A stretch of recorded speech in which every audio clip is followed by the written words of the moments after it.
"This passenger needs to be removed. He does not belong in this section." The words cut through the cabin air like a blade, sharp and deliberate. They came from Heather Wilson, senior flight attendant on United Airways Flight 837, her voice carrying a certainty that left no room for question or dignity. What she did not know was that in exactly 18 minutes her entire career would be shattered by a simple flash of a badge, and the man she was trying to humiliate would forever change airline policy across the nation. Before we dive deeper into this shocking story of prejudice, power, and justice served at 30,000 feet, where are you watching from? Drop your city in the comments below. And if you believe in standing up against discrimination, hit that subscribe button and give this video a like. Stories like this deserve to be heard. Now let's meet the man whose quiet dignity was about to collide with raw discrimination, setting off a chain reaction that no one on that flight could have predicted. Dominic Reynolds sat motionless by the airport gate, the weight of his sister's text message still heavy on his mind. "Dad's in hospital. It's serious this time." 6 simple words that had sent him rushing to O'Hare International Airport in Chicago, booking the first available flight to Atlanta. At 38, Dominic was not a man who panicked easily. His career had trained him to remain calm in situations that would break most people. But this was different. This was family, and family existed in a separate compartment of his life, one he guarded fiercely and prioritized absolutely. He wore a simple gray hoodie over a plain black t-shirt, comfortable jeans that had seen better days, and worn-in sneakers. His appearance was deliberately unremarkable, the kind of everyday anonymity that let him blend into any crowd. The only item of significance was his black backpack, which never left his sight. It contained little more than a change of clothes, his laptop phone charger, and something else, something that remained hidden and unspoken. Dominic checked his watch. 30 minutes until boarding. He took a deep breath and called his sister. "Kiana, I'm at the airport. Flight leaves in an hour." Her voice was strained but steady. "They're running tests." His heart, Dom. "They're saying it might be worse than last time. I'll be there by 4. Tell Dad I'm coming." He paused. "Has he been asking for me?" "You know how he is. Won't say it, but I can tell. He needs you here." Dominic closed his eyes briefly. "I'm coming. Just keep him fighting till I get there." As he ended the call, his work phone vibrated. The screen displayed Director Palmer. Dominic hesitated before answering. "Reynolds," he said quietly. "I understand you're taking personal leave," Director Anthony Palmer said without preamble. "Your father?" "Yes, sir. Heart complications. I'm flying to Atlanta now." "I'm sorry to hear that." The concern in Palmer's voice was genuine. "But I need to remind you of your security protocols. Operation Vanguard is at a critical stage. Your testimony next week will happen as scheduled, sir. I understand the stakes." "Good. Travel safely. Maintain your cover. No one can know who you are, especially with the Johnston faction still active in the Atlanta area." "Understood, sir." The call ended and Dominic stared at the phone. The weight of dual responsibilities settled on his shoulders. To the world around him, he was just another traveler in casual clothes.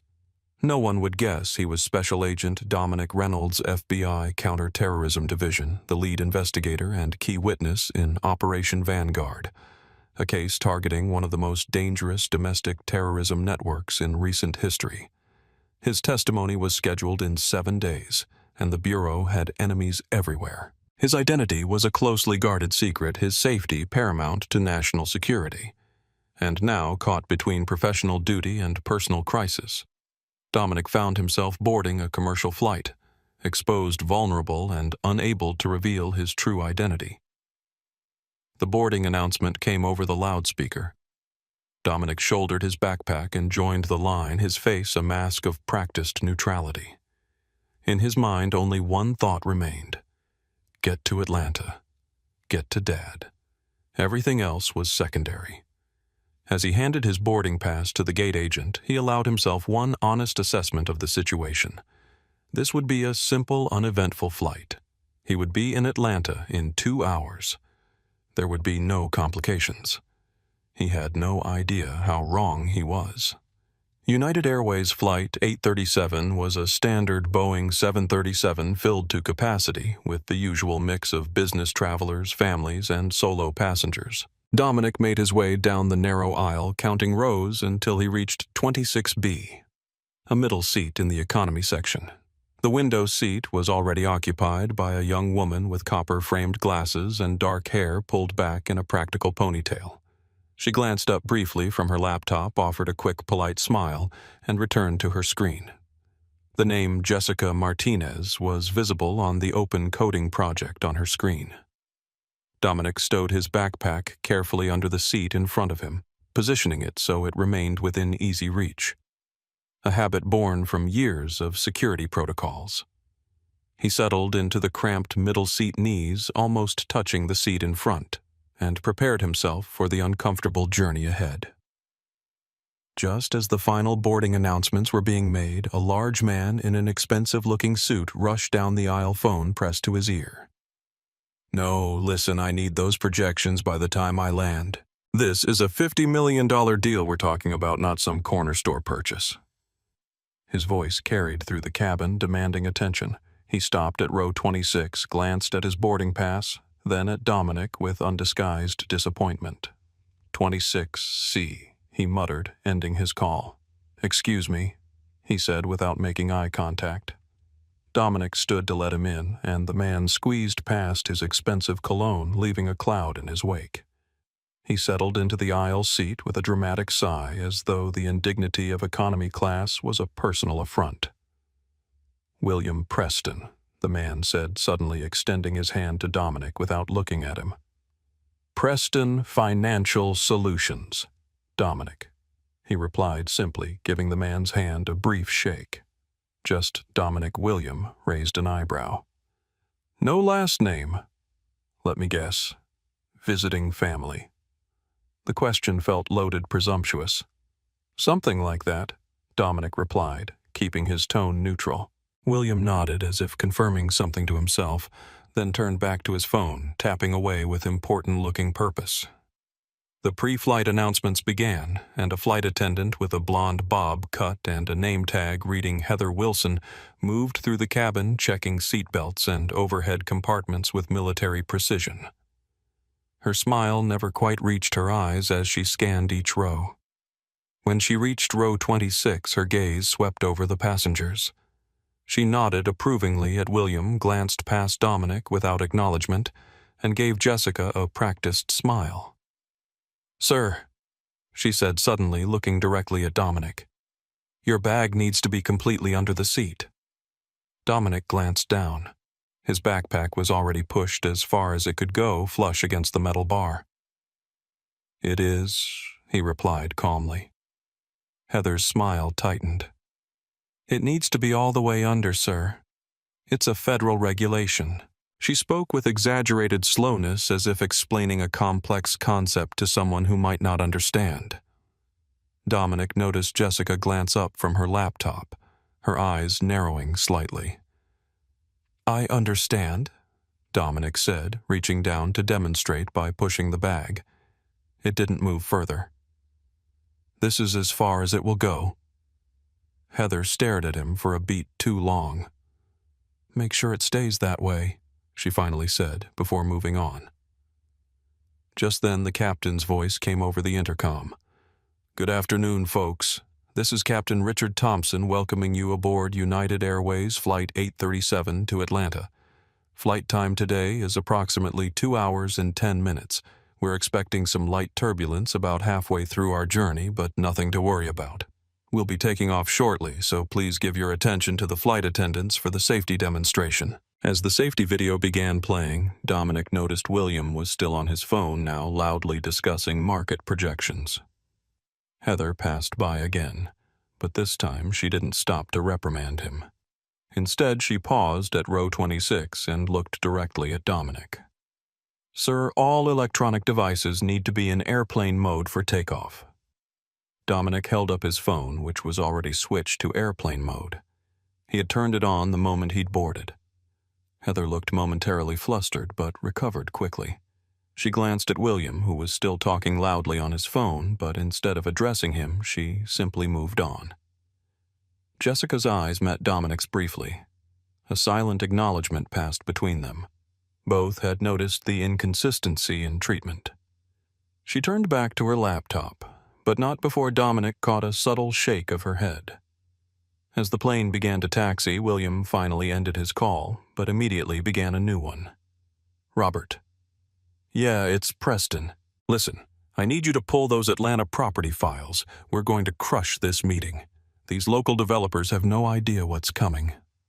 Heather passed by again during the final check. She pointedly cleared her throat near William, who gave her a charming smile and held up one finger in a just-a-minute gesture. She nodded and continued down the aisle. The contrast was stark and unmistakable. Dominic leaned his head back and closed his eyes, letting the familiar weight of different standards settle over him.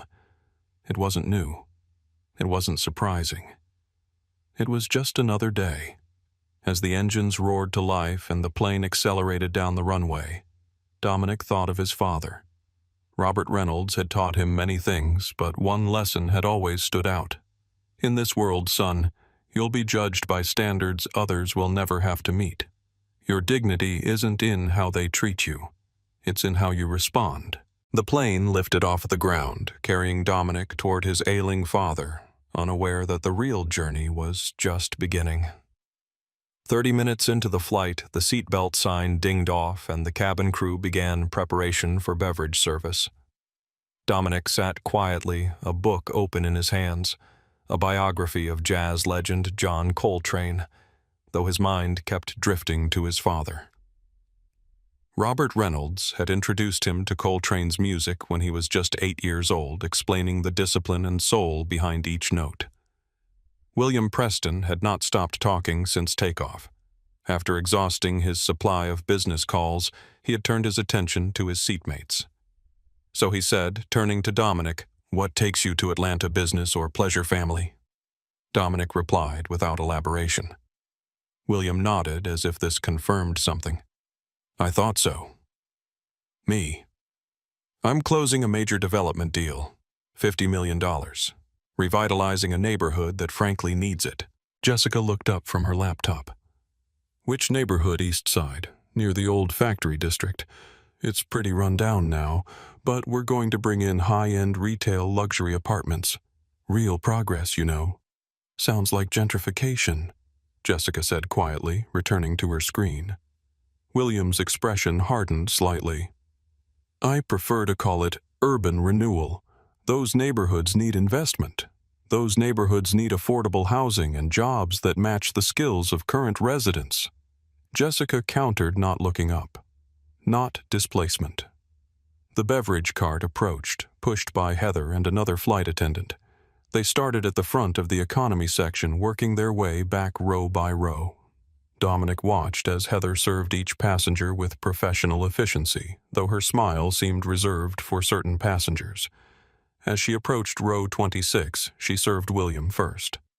"What can I get you, sir?" Her tone was warm, friendly. "Scotch if you have it. No ice." William flashed what he clearly thought was a charming smile. "Of course," Heather replied, pouring his drink. She then turned to Jessica. "And for you, miss, just water." "Thank you," Jessica said. Heather nodded and poured the water, then started to move the cart forward without acknowledging Dominic.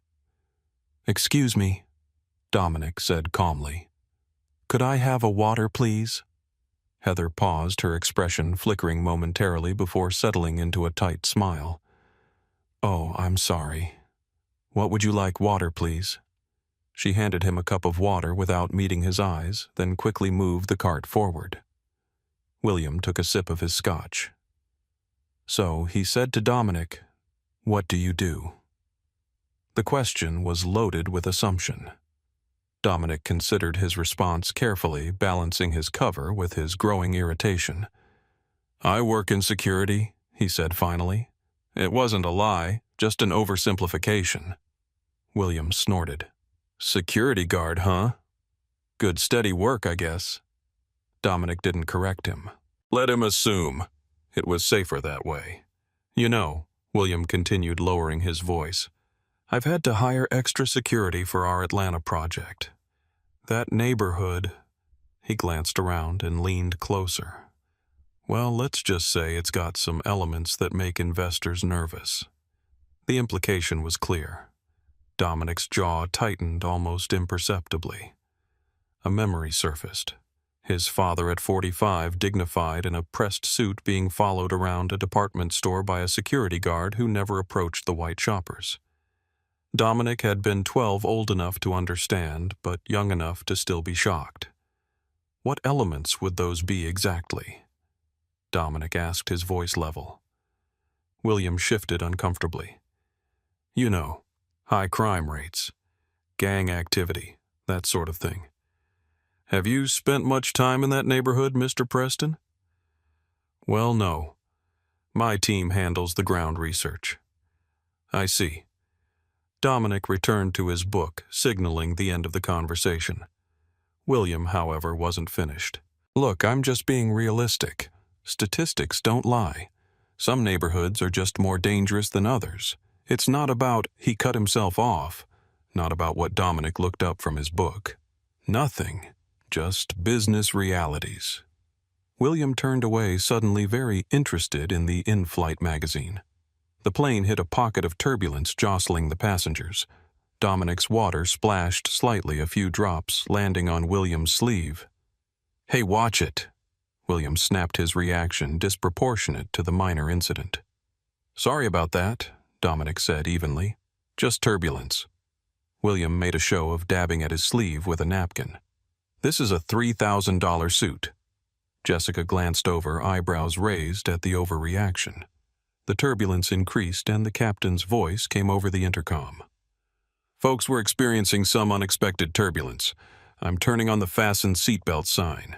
Please return to your seats and make sure your seatbelts are securely fastened.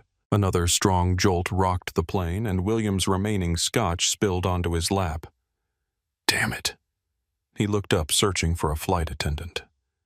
I need some napkins here. Heather appeared almost instantly.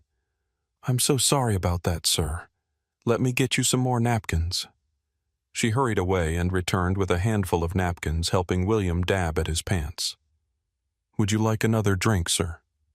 On the house, of course. Yes, that would be appropriate, William said imperiously. As Heather turned to get his drink, her elbow knocked into Dominic's shoulder. She didn't apologize or acknowledge it. The tension in row 26 was building molecule by molecule, interaction by interaction. Dominic took a deep breath. 2 more hours. Just 2 more hours and he would be in Atlanta with his father. He could endure this. He had endured worse. What he didn't know was that the real test was yet to come. Another bout of turbulence hit the aircraft, this one stronger than before. The plane dipped suddenly, causing several passengers to gasp. Dominic's shoulder was pressed against William's as the motion pushed them together. Do you mind, William hissed, shifting away as if Dominic had deliberately invaded his space. Just turbulence, Dominic repeated calmly, though his patience was wearing thin. Well, keep to your own space. I paid for this seat, not half of yours, too. Jessica looked up from her laptop, her expression a mixture of disbelief and annoyance. Seriously, it's turbulence. No one's doing it on purpose. William glared at her. I wasn't talking to you. The plane stabilized and Heather returned with William's replacement scotch. Here you are, sir. So sorry about the turbulence. As she handed him the drink, William gestured subtly toward Dominic. Actually, could I speak with you privately for a moment? Heather nodded. Of course. She leaned down and William whispered something to her. Her eyes darted to Dominic, narrowing slightly. I understand, sir. I'll take care of it, she said in a low voice, though not low enough that Dominic couldn't hear. She straightened up and addressed Dominic directly. Sir, is there a problem here? No problem, Dominic replied evenly. Just experiencing the same turbulence as everyone else. Mr. Preston feels you're being disruptive. Dominic raised an eyebrow. Disruptive. I've been sitting here reading my book and responding when spoken to. He says you've been hostile and making him uncomfortable. Jessica interjected. That's not true. If anything, he's been bothering us with his constant talking. Heather ignored her. Sir, I need you to understand that we take passenger comfort very seriously on United Airways. The implication was clear. Some passengers' comfort mattered more than others. Dominic felt a familiar heat rising in his chest, but kept his expression neutral. I understand completely, he said. I also take my right to be treated with respect very seriously. Heather's expression hardened. Is that a threat? Not at all, just a statement of fact. The confrontation was drawing attention now. Passengers in nearby rows were turning to watch the exchange. Heather seemed to notice the audience and modulated her tone. Just keep to yourself for the remainder of the flight and there won't be any issues. She turned to William. Is there anything else I can do for you, sir? This is fine for now, William replied, shooting a smug look at Dominic. As Heather walked away, a new figure appeared in the aisle. First Officer Michael Rodriguez, his uniform crisp and his expression concerned. Is everything all right back here? He asked. The captain asked me to check after hearing about a potential situation. Everything's fine now, Officer, Heather replied before anyone else could speak. Just a small misunderstanding that's been resolved. Rodriguez looked unconvinced. His eyes moved from Heather to William, then to Dominic and Jessica. Sir, he addressed Dominic directly. Is everything okay? The direct acknowledgement was unexpected. Dominic nodded. Yes, just a disagreement about personal space during turbulence. Rodriguez studied him for a moment, then nodded. All right. If there are any further issues, please don't hesitate to let one of our crew members know. This last part seemed directed at all of them, not just Dominic. As Rodriguez returned to the cockpit, William muttered under his breath, Unbelievable. Dominic turned to him. What's unbelievable, Mr. Preston? William shifted uncomfortably. Nothing. Just drop it. But Dominic had reached his limit with subtle jabs and veiled implications. No, please. I'd like to hear what you find unbelievable. The fact that the officer addressed me directly, or the fact that he treated me like a human being deserving of respect? William's face flushed. Listen, I don't know what kind of chip you have on your shoulder. I don't have a chip on my shoulder. I have an expectation of basic courtesy the same as anyone else on this plane. Jessica had closed her laptop, now fully engaged in the escalating situation. William looked around as if seeking support from other passengers. Finding none, he turned back to Dominic. Look, I'm just trying to have a peaceful flight here. So am I, Dominic replied. I was sitting here reading when you decided I was taking up too much space during turbulence. Then you whispered to the flight attendant who came over and accused me of being disruptive. Now you're suggesting I have a chip on my shoulder because I expect to be treated with basic dignity. The clarity of Dominic's summary hung in the air between them. Several nearby passengers were now openly listening, some with expressions of discomfort, others nodding slightly in agreement. William seemed to realize he was losing the public narrative. You're twisting things, he said, but his voice lacked conviction. I'm stating facts, Dominic countered. If those facts make you uncomfortable, perhaps you should examine why. William turned away, signaling his desire to end the conversation. But the damage was done. A line had been drawn, and the tension in row 26 had transformed from subtle to explicit. Dominic returned to his book, though he was no longer reading. His mind was calculating probabilities, assessing threats, planning contingencies, professional habits that never quite turned off. Something had shifted in the cabin's atmosphere, and his instincts told him this confrontation was far from over. In the quiet that followed, Jessica leaned slightly toward Dominic and whispered, For what it's worth, I saw everything. You didn't do anything wrong." Dominic nodded in acknowledgement, but said nothing. Witnesses were good, but they didn't always matter when systems were stacked against you. His father had taught him that lesson, too. As if summoned by the thought, his mind returned to his father lying in a hospital bed in Atlanta. That was what mattered. Not this petty power play, not William's prejudice, not Heather's bias, just getting to Atlanta, getting to his father's side. Little did he know how much more would stand in his way before that could happen. The flight continued in tense silence for another 20 minutes. Dominic had returned to his book. William was pretending to review documents on his tablet, and Jessica had reopened her laptop, though she seemed more alert to the dynamics around her now. Heather passed by their row several times each time, giving William a reassuring smile while pointedly ignoring Dominic. The pattern was so obvious that even passengers in adjacent rows had begun to notice exchanging glances and whispers. During one pass, William signaled Heather over and whispered something to her again. This time Dominic caught fragments. "Keeps watching me. Suspicious. Bag. Security concern." Heather's expression changed to one of alarm. She nodded gravely and hurried toward the front of the plane. "What was that about?" Dominic asked William directly. "None of your business," William replied, not meeting his eyes. Dominic felt his professional instincts sharpening. Something was happening, and it wasn't good.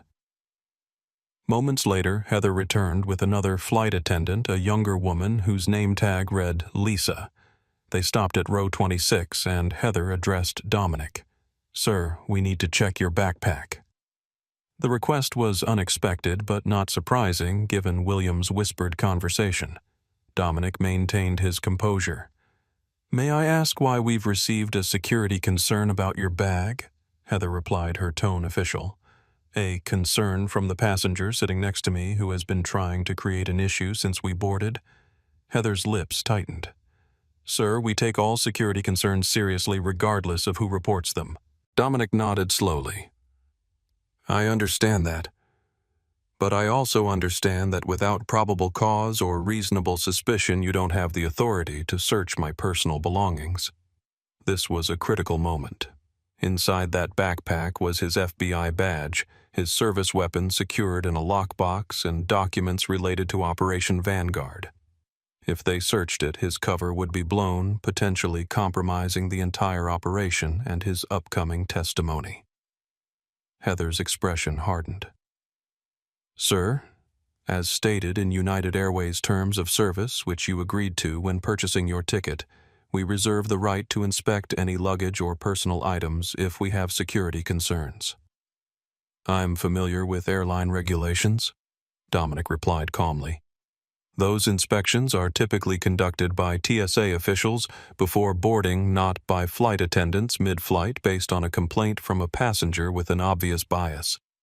Jessica spoke up. "He hasn't done anything with his bag the entire flight. It's been under the seat. I've been sitting right next to him." "Ma'am, please stay out of this," Lisa said. More passengers were watching now. Someone a few rows back had taken out a phone and appeared to be recording. William leaned away from Dominic, putting on a show of discomfort. "I just don't feel safe," he said loudly. "He's been acting strange this whole flight, and now he won't let them check his bag. What's he hiding?" The theatrical performance was having its intended effect. Murmurs rippled through nearby passengers, and Dominic could see the shift in some of their expressions, from neutral observation to suspicion. Dominic faced a crucial decision. If he allowed them to search his bag, his mission could be compromised. If he continued to refuse, the situation would escalate further, potentially leading to even worse outcomes. "I'm not hiding anything," Dominic stated clearly. "I'm exercising my rights as a passenger. If you have a legitimate security concern, then follow proper protocol. Contact the captain, and if necessary, he can contact ground security to meet the plane upon landing." Heather seemed taken aback by his knowledge of procedure. "The captain has already been informed," she said, recovering quickly, "and he agrees with our assessment." As if on cue, the cabin intercom crackled to life. "Ladies and gentlemen, this is Captain Thompson speaking. Due to a situation on board, we will be making an unscheduled landing in Charlotte, North Carolina. Please remain in your seats with your seatbelts fastened. We should be on the ground in approximately 25 minutes. A wave of concerned murmurs swept through the cabin. Passengers looked around, trying to identify the situation. More phones came out, recording discreetly. "Are you serious right now?" Jessica asked incredulously. "You're diverting the entire plane because he won't let you search his bag based on this man's complaint." She gestured to William, who was now putting on a show of being genuinely fearful. "Ma'am, this is now a matter of aircraft security," Lisa replied firmly. Dominic maintained his composure, though internally he was calculating the cascading consequences. A diversion to Charlotte meant delay. Delay in reaching his father. Delay that could be critical. It also meant potential exposure, law enforcement involvement, and possible compromise of his undercover status. "This is discrimination, plain and simple," Jessica said loud enough for nearby passengers to hear. "I've been watching this whole interaction. This man," she pointed at William, "has been antagonizing him since takeoff, and now he's fabricating security concerns because he didn't like being called out on his behavior." William's face reddened. "How dare you?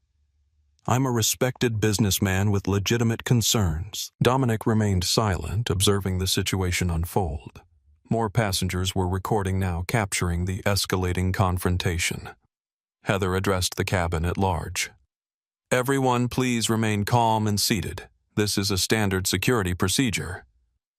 "There's nothing standard about this," came a voice from across the aisle, a middle-aged woman who had been quietly observing.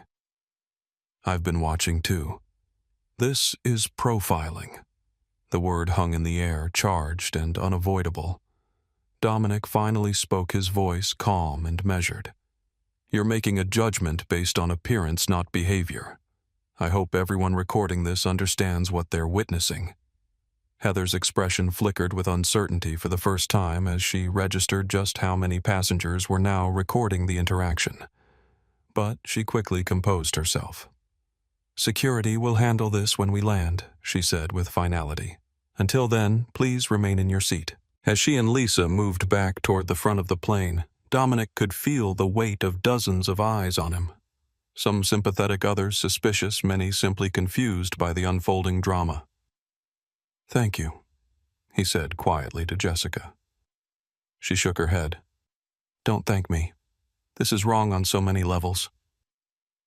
William shifted uncomfortably in his seat, avoiding eye contact with either of them. His plan had worked. The flight was being diverted, but he hadn't anticipated becoming the villain in videos that were likely already being uploaded to social media platforms. Dominic closed his eyes briefly, centering himself. His father's voice echoed in his memory. "Sometimes, son, the most powerful thing you can do is simply bear witness to your own dignity. Let them show themselves for who they are." The plane began its descent toward Charlotte, and Dominic prepared himself for what was coming. He had options, but none of them were good. The moment he showed his FBI credentials, Operation Vanguard could be compromised. But if he didn't, he might be detained, arrested, or worse, preventing him from reaching his father at all. As the plane banked into a turn, Dominic made his decision. He would wait until the last possible moment. Let the situation develop fully. Let the record be clear. And then, and only then, would he reveal who he truly was. The aircraft began its final approach to Charlotte Douglas International Airport. Through the window, Dominic could see the sprawling terminals and runways coming into view. The cabin remained tense, with whispered conversations and the occasional flash of a phone camera capturing the moment. Captain Thompson's voice came over the intercom again. "Ladies and gentlemen, we're beginning our final descent into Charlotte. The local time is 2:15 p.m. and the temperature is 72 degrees. Upon landing, I ask that everyone remain seated until further instructions are given. We have security personnel meeting the aircraft." Dominic felt a quiet resignation settle over him. This was happening. The question now was how to minimize the damage. to his mission, to his ability to reach his father, and to his dignity. William had been suspiciously quiet since the announcement of the diversion. His initial smugness had given way to something more uncertain as he became aware of the number of passengers recording the situation. Now he sat rigidly staring straight ahead, occasionally glancing at his watch. Jessica had closed her laptop and stowed it, but kept her phone out, recording intermittently. "This is unbelievable," she muttered. "They're really going through with this." The plane touched down smoothly and taxied toward a remote part of the airport away from the main terminals. This was standard procedure for security situations. Isolation before assessment. Dominic knew the protocol well. He had helped design similar procedures during his early years with the Bureau. As the aircraft came to a complete stop, the seatbelt sign remained on. Captain Thompson's voice returned. "Ladies and gentlemen, we have reached our temporary destination in Charlotte. As I mentioned, we have security personnel approaching the aircraft. I ask that everyone remain seated and calm. We will handle this situation professionally and resume our journey to Atlanta as quickly as possible." Through the window, Dominic could see several airport security vehicles approaching. This was escalating exactly as he had anticipated. Heather appeared at the front of the economy cabin, her expression severe. "The passenger in 26B will be escorted off the aircraft first. Everyone else will remain seated." A murmur ran through the cabin. Someone near the back called out, "This is wrong." Dominic felt a strange calm descend over him. The moment of decision was approaching, but not yet. He needed witnesses, documentation, a clear record of what was happening. The more they overreacted, the stronger his position would become, both legally and in the court of public opinion. Jessica turned to him, her voice low. "This is insane. You haven't done anything wrong."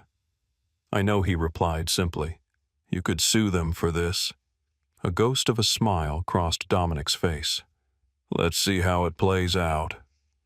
The main cabin door opened and 2 airport security officers boarded the plane, followed by a United Airways ground supervisor. They conferred briefly with Heather, who pointed down the aisle toward row 26. The security officers, both white men in their 30s with buzz cuts and imposing physiques, began making their way down the aisle. Their name badges read Riggs and Anderson. "Sir," the officer named Riggs addressed Dominic, "we need you to gather your belongings and come with us." Dominic looked at him steadily. "On what grounds am I being removed from this flight?" "The flight crew has reported a security concern. We need you to comply immediately." "What specific security concern? I've done nothing wrong." Officer Anderson stepped forward. "Sir, we can discuss this in the terminal. Right now, I need you to stand up and come with us." Jessica interrupted. "This is discrimination.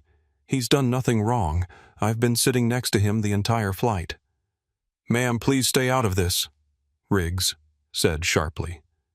More passengers were recording now, their phones held high to capture every word of the exchange. Dominic remained seated. "I have a right to know why I'm being removed from this flight." Heather stepped forward. "Sir, you refused a security check of your bag after a passenger expressed concerns. Your behavior has been disruptive and threatening." "That's a lie," Jessica said immediately. "I've been right here. He hasn't been disruptive or threatening at all." Other passengers began to voice their agreement. "I saw the whole thing.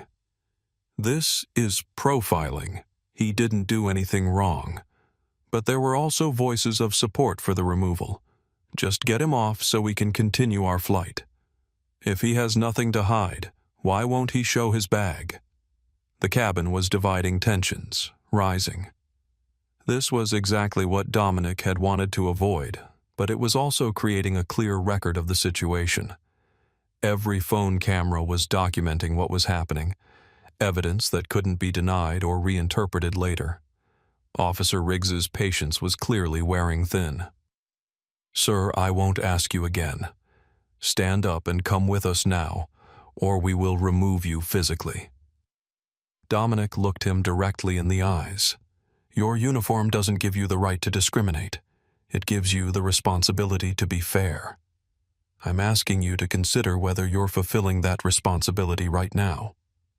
The words landed with visible impact. Riggs blinked momentarily, thrown off his script. Anderson, however, was unmoved. "That's enough. Stand up now."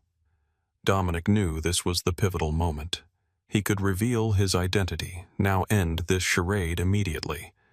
But doing so would potentially compromise national security, the Operation Vanguard case, and his upcoming testimony. The risk was too great. He made his decision. "I will comply under protest," he said clearly, his voice carrying through the now silent cabin. "I want everyone recording this to know that I am being removed without cause, without evidence, and without due process. This is what discrimination looks like in real time." He stood slowly, careful to keep his movements deliberate and non-threatening. He reached down for his backpack, but Officer Anderson stopped him. "We'll take that," he said, grabbing the bag. "No," Dominic said firmly. "That bag contains personal items and stays with me." A brief standoff ensued, with Anderson's hand on the bag and Dominic not releasing it. "Let go of the bag, sir," Riggs warned. "It stays with me," Dominic repeated. "Or you can explain to a federal judge why you seized personal property without cause or warrant." The mention of a federal judge caused both officers to hesitate. Dominic seized the moment of uncertainty. "I will walk off this plane voluntarily with my property, and we can address this situation properly in the terminal." After a moment, Anderson released the bag. "Fine, but you walk in front of us." Dominic nodded, shouldered his backpack, and turned to Jessica. "Thank you for speaking up." She nodded, her expression a mixture of anger and concern. "This isn't right. I'll send you the videos." As Dominic stepped into the aisle, he heard William mutter under his breath, "Finally getting what you deserve." Dominic paused, turned, and looked William directly in the eyes. "I'm not upset that you can't see who I am. I'm concerned that you think you already know." The statement landed like a physical blow. William recoiled slightly, his expression uncertain. With dignity intact, Dominic began walking toward the front of the plane, the security officers close behind him. As he passed through first class, he could feel the weight of every stare, hear the whispers, sense the judgments being formed and reformed. At the front of the plane, Captain Thompson stood near the cockpit door observing the scene. His eyes met Dominic's briefly, and something passed between them. A flicker of doubt, perhaps, or the first inkling that a grave mistake was being made. Heather stood by the exit, her expression vindicated. "Security will handle you from here," she said, the smugness in her tone unmistakable. Dominic didn't respond. He simply walked past her and stepped onto the jetway where his patience would face its final test. The jetway was empty and eerily quiet after the tension-filled cabin. Dominic walked steadily forward, his backpack secure on his shoulder, the security officers, Riggs and Anderson, close behind him. He maintained a deliberate pace, not rushing, not dawdling, his posture upright and dignified despite the humiliation of the situation. "Stop right there," Officer Riggs commanded when they reached the midpoint of the jetway, away from the aircraft door but still not visible to the terminal. "Turn around slowly." Dominic complied, turning to face the two men. Their stances had shifted, becoming more aggressive now that they were away from the watchful eyes and recording phones of the passengers. "Put the bag down." Anderson ordered, his hand hovering near his belt. "The bag stays with me," Dominic repeated calmly. "It contains personal items." "This isn't a negotiation," Riggs said, stepping closer. "Put the bag down now." Dominic assessed the situation with the clarity of his professional training. Both officers were positioned to block his path. Their body language indicated escalation was imminent. There were no witnesses present in the jetway, though security cameras would be recording, assuming they were functioning. "I understand you're doing your job," Dominic said, keeping his voice level. "But I need you to understand that I've done nothing wrong. I'm being removed from this flight because of prejudice, not because of any security threat." "That's not our concern," Anderson replied.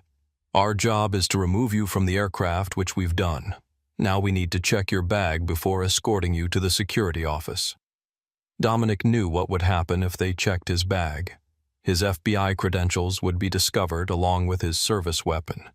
While this would immediately change the dynamic, it would also potentially compromise Operation Vanguard. He needed to delay that revelation until absolutely necessary. "I've complied with your request to leave the aircraft," he said. "I will accompany you to the security office, but my bag remains with me unless you have probable cause or a warrant." Riggs exchanged a glance with Anderson, then stepped forward, suddenly reaching for the backpack. "Enough of this." Dominic stepped back, maintaining his grip on the bag. "Don't do this," he warned. "You're making a mistake." "The mistake was yours," Anderson said, moving to flank Dominic. "Last chance to cooperate." Dominic stood his ground. "I know my rights. What you're doing is illegal." That was enough for Riggs. He lunged forward, grabbing Dominic's arm while reaching for the bag. Anderson moved in from the other side, and suddenly Dominic found himself in a physical confrontation he had hoped to avoid. He didn't resist. That would only escalate the situation further, but he also didn't surrender his backpack. The resulting struggle was awkward and increasingly aggressive as the officer's frustration mounted. "Stop resisting," Riggs shouted, though Dominic wasn't fighting back. "I'm not resisting," Dominic replied evenly. "I'm maintaining possession of my property, which is my right." Anderson grabbed Dominic's shoulder and pulled him backward roughly. On the ground. Now. The situation was spiraling. If they forced him to the ground, injury became more likely and his options would narrow dramatically. Dominic made a split-second decision. He released the backpack. "Fine," he said, letting go. "Take it. But I want both of your badge numbers and names for the lawsuit that will follow." The sudden capitulation seemed to throw the officers off balance. Riggs stumbled slightly as the resistance disappeared while Anderson quickly grabbed the backpack. "On your knees," Riggs demanded, recovering his composure. "That's unnecessary," Dominic replied. "I've complied with your demand to surrender my bag." "On your knees," Riggs repeated more forcefully. Dominic looked him directly in the eyes. "No, I will walk with you to the security office, but I will not kneel. There's no threat here that justifies that level of control." The standoff stretched for several long seconds. Then Anderson, who had been examining the backpack, called out, "Riggs, there's some kind of metal box in here. Locked." That was the secure container for his service weapon, biometrically sealed and impossible to open without his fingerprint. But they wouldn't know that. Riggs's expression darkened. "What's in the box?" he demanded. The moment of truth was approaching, but Dominic decided to hold out a little longer. "Personal items," he said. "Nothing illegal or dangerous." "Open it," Riggs ordered. "I can't. Not here." Anderson stepped forward, the backpack in one hand. "What do you mean you can't? I mean, it's not possible to open it here." The officers exchanged glances, their suspicion visibly increasing. Against the wall, Riggs ordered suddenly, "Hands where I can see them." Dominic complied, turning to face the wall of the jetway, placing his hands flat against it. This was rapidly approaching the point of no return. "This is your last chance to treat me with dignity." Dominic said, his voice steady despite his position. "What happens next will determine a lot about your future." "Shut up," Anderson snapped. "You don't make threats here. It's not a threat. It's a fact." Riggs approached from behind, and Dominic felt hands patting down his sides, checking for weapons or contraband. Finding nothing, Riggs stepped back. "Let's move," he said. "Security office. Now." They led Dominic through the jetway door into the terminal where several passengers waiting at nearby gates turned to watch the spectacle of a man being escorted by security. Some raised phones to record the scene. The public visibility seemed to moderate the officer's behavior slightly. They maintained firm grips on Dominic's arms, but were no longer shoving or manhandling him. As they walked through the terminal, Dominic noted the increasing number of witnesses and recording devices. This was good. The more documentation, the better. They reached a door marked Airport Security. Authorized personnel only, and Anderson punched in a code. The door opened to reveal a corridor leading to several offices. In here, Riggs directed, steering Dominic toward a small interrogation room. The room was sparse. A metal table bolted to the floor, 3 chairs, and a one-way mirror on one wall. Standard intimidation setup. "Sit," Anderson ordered, pointing to a chair. Dominic sat calmly, his posture relaxed despite the circumstances. He watched as Anderson placed the backpack on the table, eyeing it suspiciously. Now, Riggs said, looming over him, "You're going to tell us exactly what's in that box, or things are going to get very unpleasant for you." Dominic looked up at him steadily.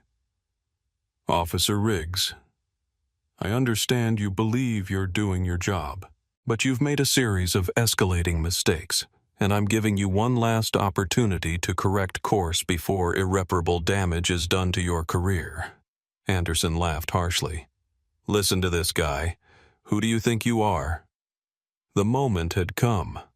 Dominic took a deep breath. "I think you should call your supervisor. Right now." "We don't take orders from you," Riggs sneered. "No." Dominic agreed.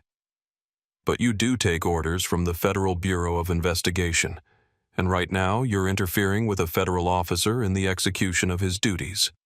The officers froze, exchanging uncertain glances. "Bullshit," Anderson said, but there was a flicker of doubt in his eyes. "Call your supervisor," Dominic repeated calmly. "This situation has gone far enough." Back on the jetway, the confrontation had reached a critical point.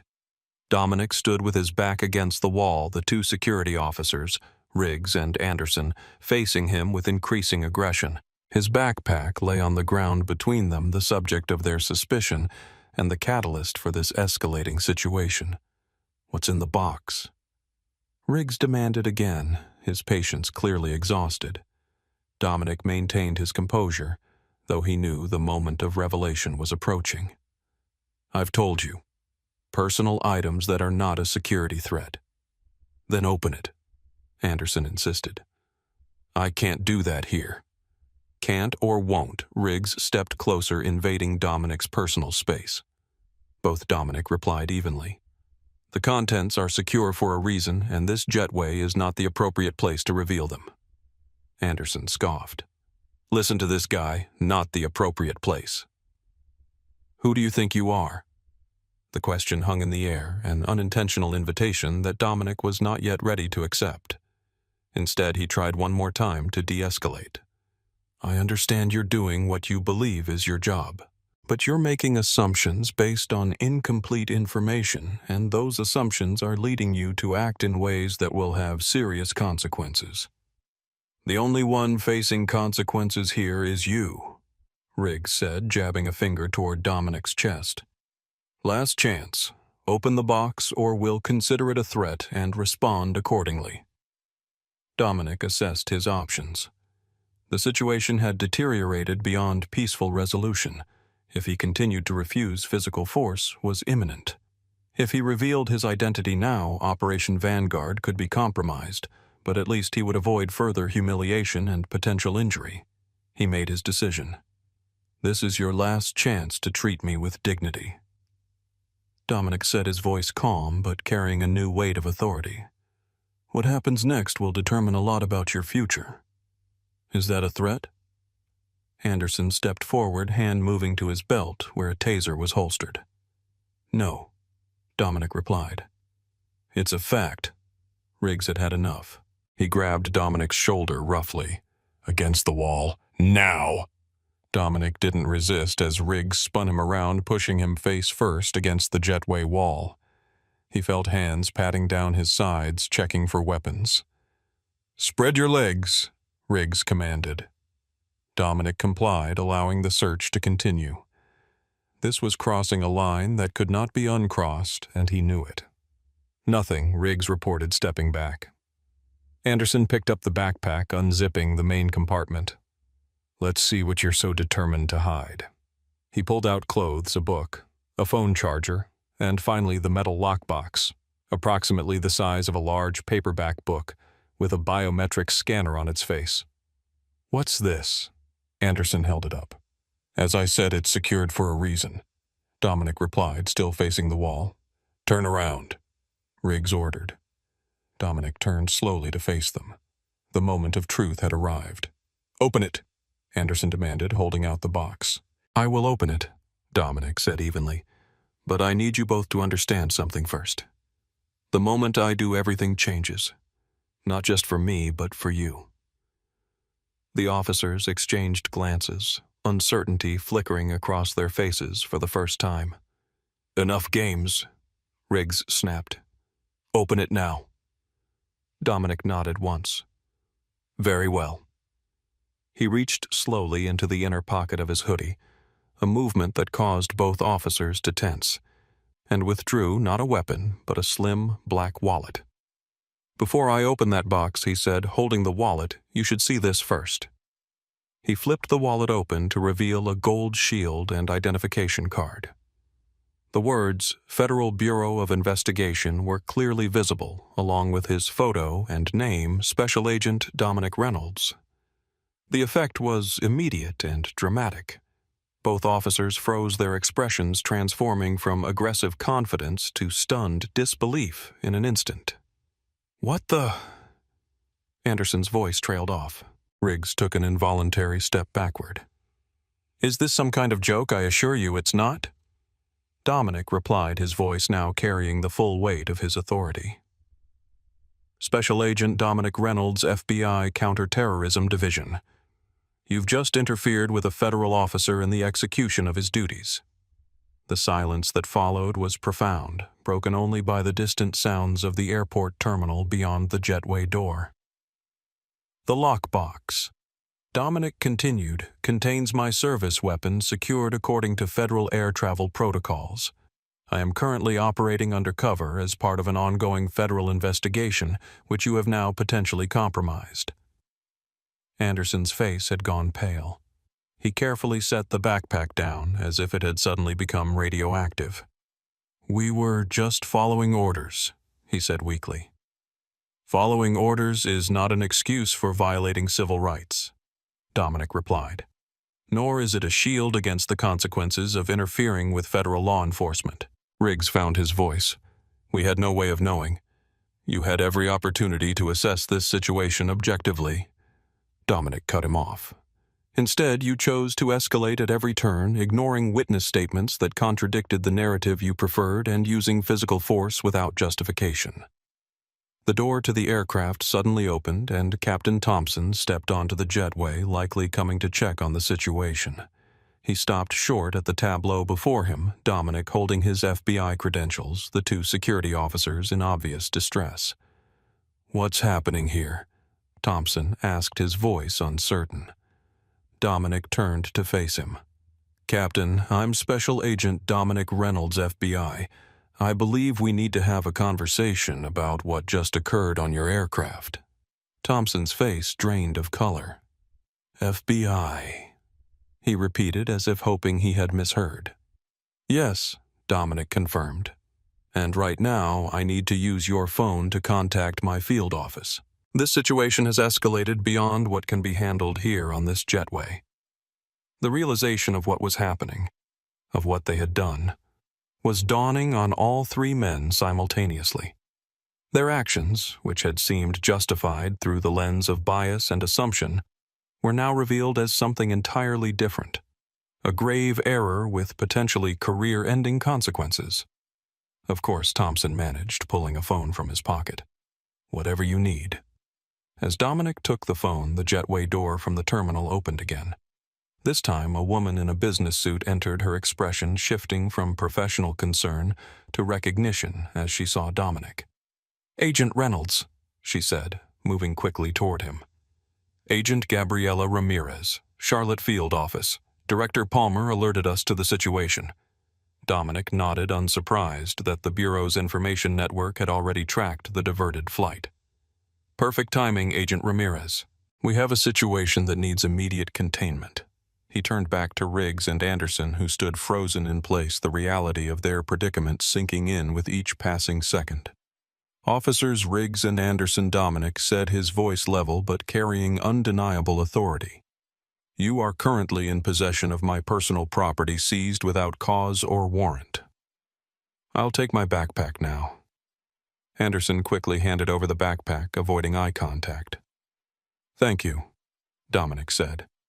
Now I suggest you both prepare yourselves for a very long day of explaining your actions to your superiors, to FBI investigators, and possibly to federal prosecutors.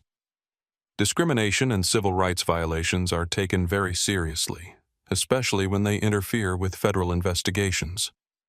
The transformation was complete. The men who had moments ago been intimidating and aggressive now stood deflated. Their perceived power evaporated in the face of actual authority. Dominic turned to Agent Ramirez. We need to contain this situation quickly. Operation Vanguard may be compromised. She nodded briskly. We have a team securing the terminal. What's your assessment? Multiple witnesses. Numerous recordings, Dominic replied. This will be all over social media within the hour if it isn't already. Understood, Ramirez said. Director Palmer has authorized whatever resources you need. Captain Thompson, who had been watching this exchange with increasing alarm, finally spoke up. Agent Reynolds, I want to personally apologize. Not now. Captain Dominic cut him off. Right now, we need to address the immediate security concerns. There will be plenty of time for apologies later. The captain nodded, chastened. Dominic turned back to the jetway door leading to the aircraft. Let's return to the plane. There are several matters that need to be addressed. As they moved toward the door, Dominic paused and looked back at Officers Riggs and Anderson, who remained rooted to the spot, their futures visibly crumbling before their eyes. One more thing, he said. You asked me who I thought I was. The answer is simple. I'm exactly who I always was. A person deserving of basic dignity and respect. The badge didn't change that. It just forced you to see it. With that, he turned and walked toward the aircraft door, leaving behind the shattered remains of prejudice and assumptions, ready to face what came next. Time seemed to slow as Dominic held his FBI credentials aloft in the sterile light of the interrogation room. The gold shield caught the fluorescent glare, sending fractured reflections across the walls like shattered pieces of the officer's certainty. Officer Riggs's face transformed in stages, arrogant confidence giving way to confusion, then disbelief, and finally as reality set in naked fear. Officer Anderson took an involuntary step backward, his hand falling away from his weapon as if it had suddenly become too heavy to support. Federal Bureau of Investigation. Anderson's voice was barely above a whisper, the question hanging in the air like smoke. Special Agent Dominic Reynolds, Counterterrorism Division. Dominic confirmed, his voice steady and clear. He held their gaze, allowing the moment to stretch, the weight of understanding to settle fully upon them. The small room was utterly silent. Even breathing seemed suspended as the implications rippled outward like a stone dropped in still water. This is... Riggs began, but words failed him. His face had lost all color, his previous bravado vanished without a trace. A situation of your making.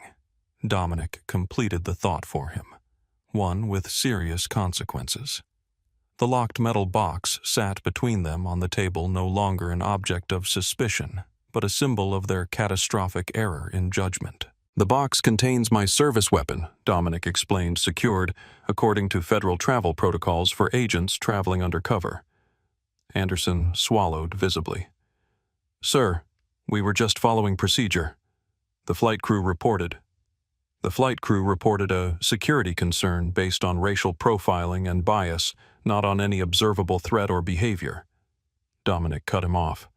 And rather than evaluating the situation objectively, you chose to escalate at every opportunity.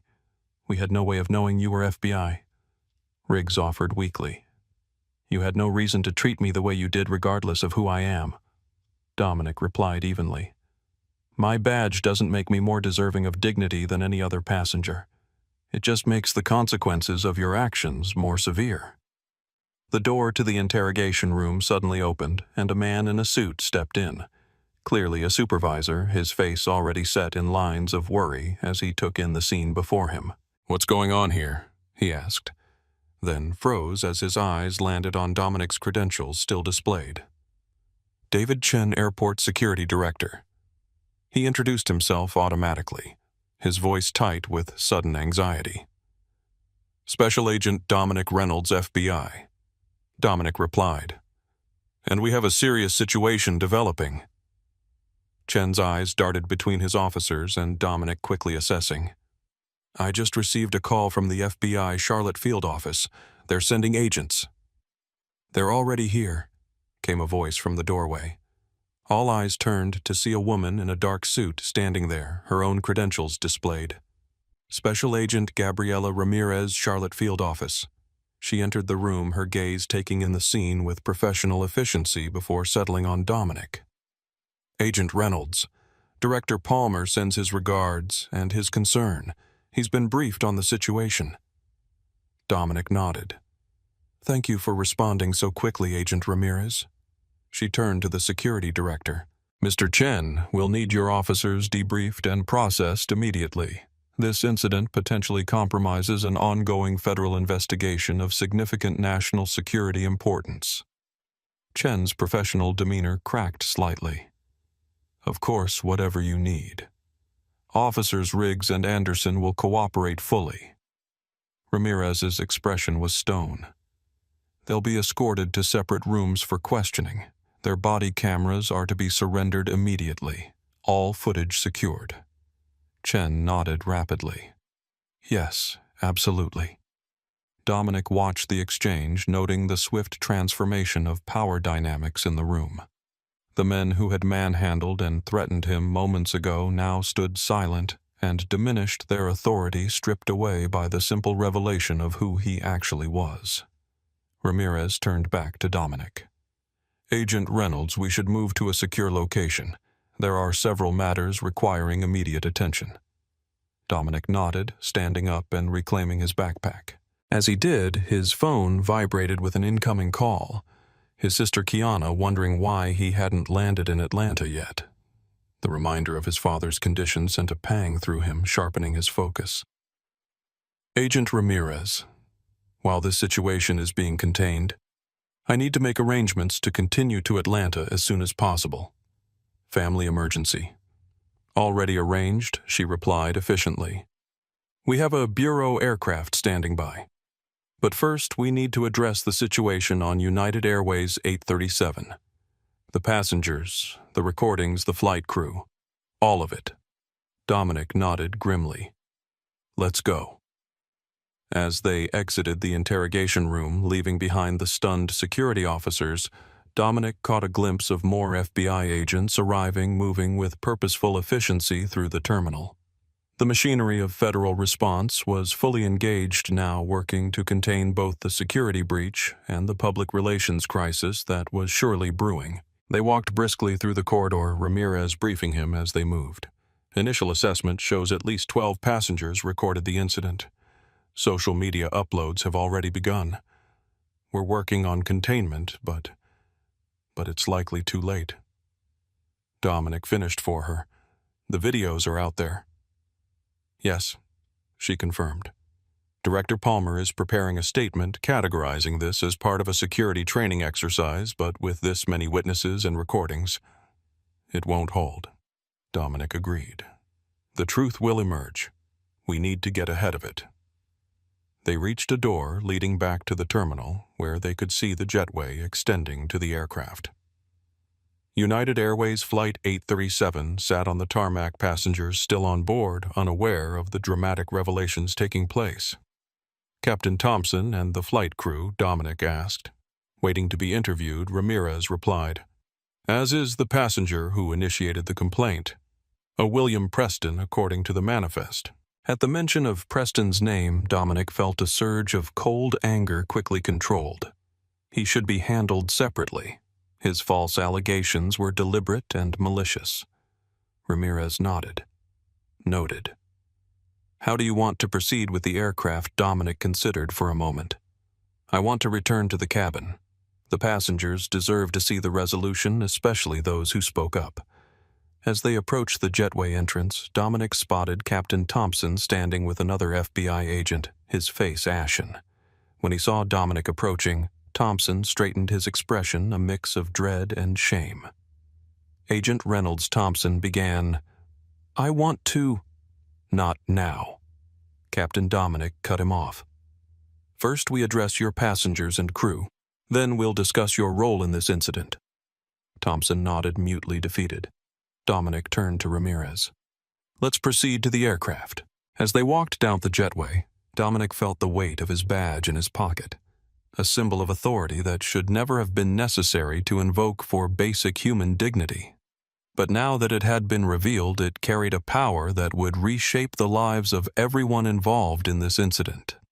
What awaited him on the plane was a reckoning, not just for those who had wronged him, but for a system that had allowed such wrongs to occur in the first place.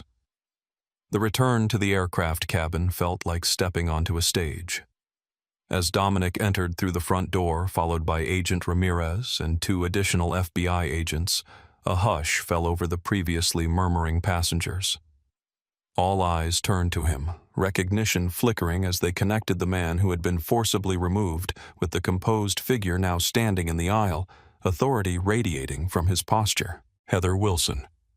The flight attendant who had been so dismissive earlier stood frozen by the galley, her eyes widening as she took in the FBI agents flanking Dominic. The blood drained from her face as understanding dawned. Captain Thompson entered behind them, visibly uncomfortable. Ladies and gentlemen, he began, his voice lacking its previous confidence. I need to inform you of a development regarding our unscheduled landing. Dominic stepped forward, effectively taking control of the situation. I'll handle this, Captain. He turned to address the cabin, his voice clear and carrying easily to the back rows. My name is Special Agent Dominic Reynolds of the Federal Bureau of Investigation. Many of you witnessed my removal from this aircraft approximately 30 minutes ago following allegations of suspicious behavior. A buzz of whispers swept through the cabin as passengers processed this information. Those allegations, Dominic continued, were false and unsubstantiated, based on racial profiling rather than any legitimate security concern. As a result, this flight was unnecessarily diverted, and a federal officer was prevented from carrying out his duties. From his seat in 26C, William Preston seemed to shrink into himself, suddenly very interested in his shoes. Jessica Martinez, still in 26A, was recording everything, a small satisfied smile playing at the corners of her mouth. The situation, Dominic went on, has been addressed, and those responsible will be held accountable. FBI agents will be taking statements from passengers in rows 24 through 28, as well as anyone else who directly witnessed the interactions leading to my removal. Agent Ramirez stepped forward. We also request that anyone who recorded any part of the incident share those recordings with our agents. This is a matter of potential national security importance. A hand went up from a few rows back. Are we still going to Atlanta? A woman asked. Yes, Dominic assured her. After statements are taken, this flight will continue to its destination. For those with tight connections, alternative arrangements will be made. Another passenger spoke up. What about them? He pointed toward Heather and the other flight attendants. Are they just going to get away with this? I assure you, Dominic replied, no one is getting away with anything. United Airways will be conducting a full investigation, as will the Federal Aviation Administration and the Department of Justice Civil Rights Division. Heather's face crumpled at this, the reality of her situation finally hitting home. One more thing, Dominic added. To those passengers who spoke up when they witnessed injustice, thank you. Your willingness to go on record made a difference. To those who remained silent or supported the removal without evidence, I hope this serves as a moment of reflection. He turned to Agent Ramirez. Let's proceed. As agents began moving through the cabin to collect statements, Dominic approached William Preston. The businessman was visibly sweating, now his earlier arrogance replaced by naked fear. "Mr. Preston," Dominic said, his voice low but carrying enough for nearby passengers to hear.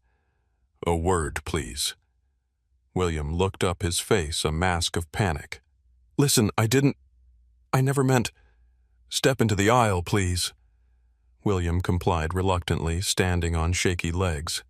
"You deliberately made false allegations that led to the diversion of this aircraft and the interference with a federal officer's duties."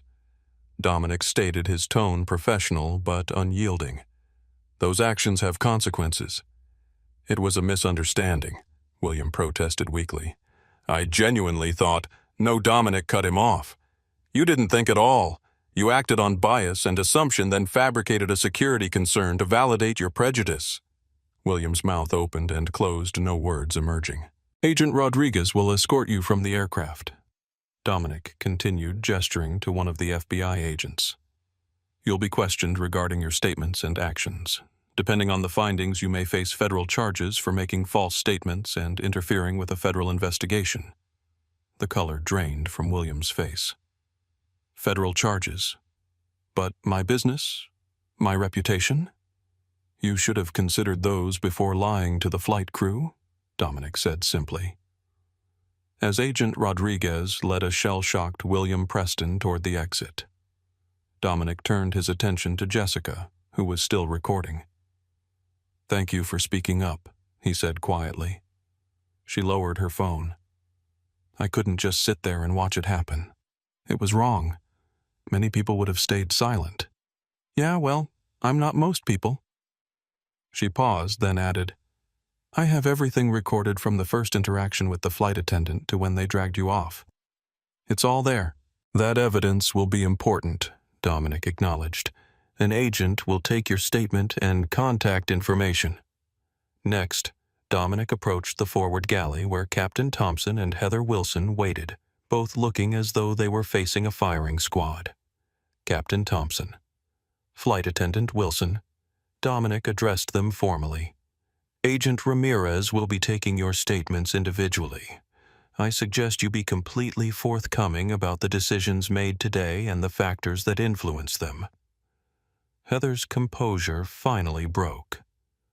"I was just following procedure," she said, her voice quavering. "The passenger reported a security concern and You selectively enforced rules from the moment I boarded." Dominic interrupted. "You ignored identical behaviors from other passengers while scrutinizing mine. You escalated a non-situation based on bias, not evidence." "I didn't know you were FBI," she said weakly. "That shouldn't matter," Dominic replied. "Every passenger deserves the same respect and fair treatment regardless of their profession or position." Captain Thompson cleared his throat. "Agent Reynolds, as the captain of this aircraft, the responsibility for all decisions ultimately rests with me. I failed in my duty to properly assess the situation before agreeing to divert." Dominic nodded, acknowledging the captain's acceptance of responsibility. "Your statement will be taken as well, Captain. The decision to continue this flight to Atlanta will depend on whether a replacement crew is deemed necessary." As the scene in the cabin continued to unfold, agents taking statements, passengers recording and discussing in hushed tones, the flight crew coming to terms with their new reality, Dominic stepped aside to check his phone. 3 missed calls from Kiana. His heart sank. He needed to get to Atlanta, to his father's side, as soon as possible.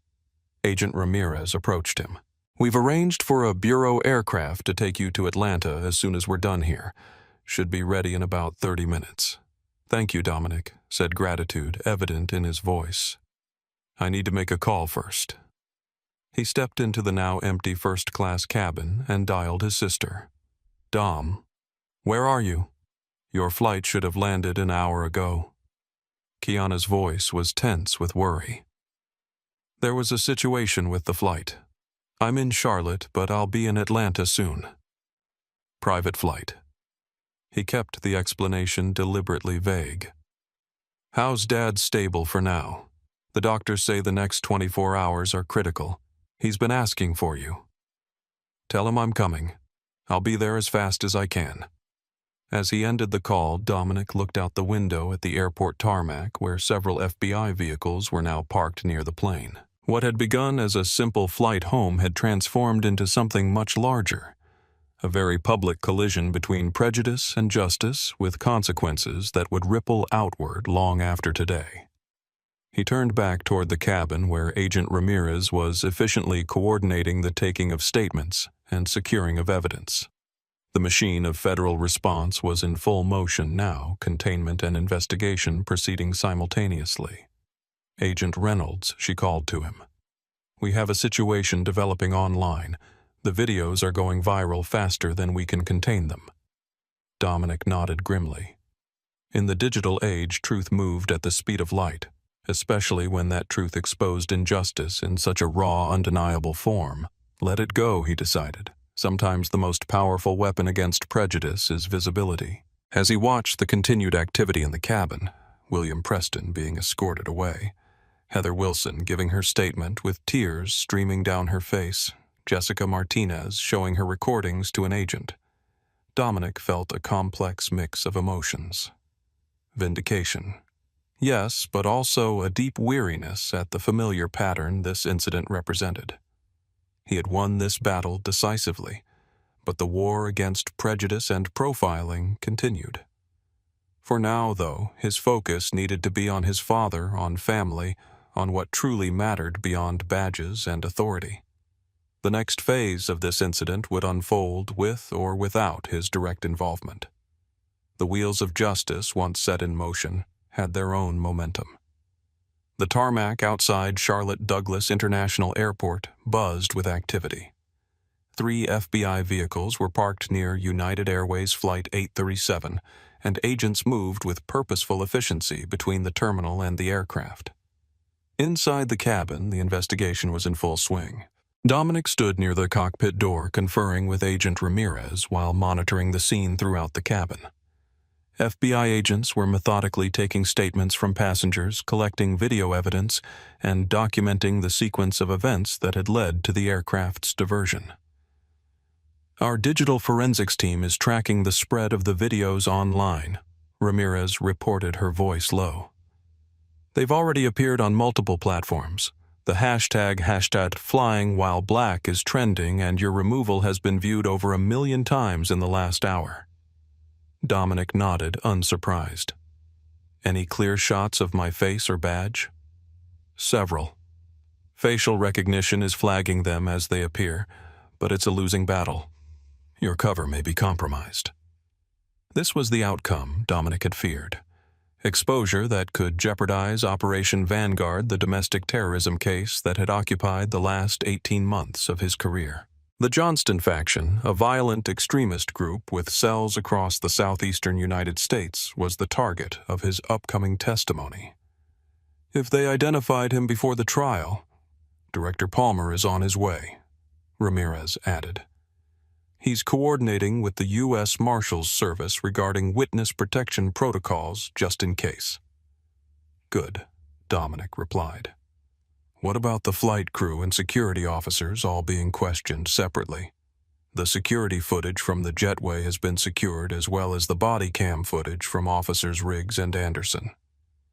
Dominic looked toward the back of the cabin where Jessica Martinez was speaking with an FBI agent, gesturing occasionally at her phone. She had become an unexpected ally in this situation, one of the few passengers who had spoken up when it mattered. What about her? He asked. The woman from 26A. Jessica Martinez Ramirez confirmed. Tech developer from San Francisco. Her recordings are some of the clearest we've found. Caught nearly every interaction from your boarding to removal. When this is wrapped up, I'd like to speak with her briefly. Ramirez nodded. Of course. She's been extremely cooperative. A commotion near the rear galley caught their attention. William Preston was being escorted back onto the aircraft by Agent Rodriguez, his face pale and his expensive suit now rumpled. He looked like a man who had seen his future collapse before his eyes. Mr. Preston has provided a statement, Rodriguez reported as he approached. He's admitted to fabricating the security concern after feeling disrespected during your exchange about personal space. Disrespected. Dominic repeated the word heavy with irony. He's being processed for making false statements and interference with government operations. His attorney is already en route, apparently. Of course he is, Dominic said dryly. The aircraft intercom suddenly activated and Captain Thompson's voice addressed the cabin. Ladies and gentlemen, I've just been informed that a relief crew is on the way to continue this flight to Atlanta. We anticipate departure within the next hour. On behalf of United Airways, I extend our sincere apologies for the delay and the circumstances that caused it.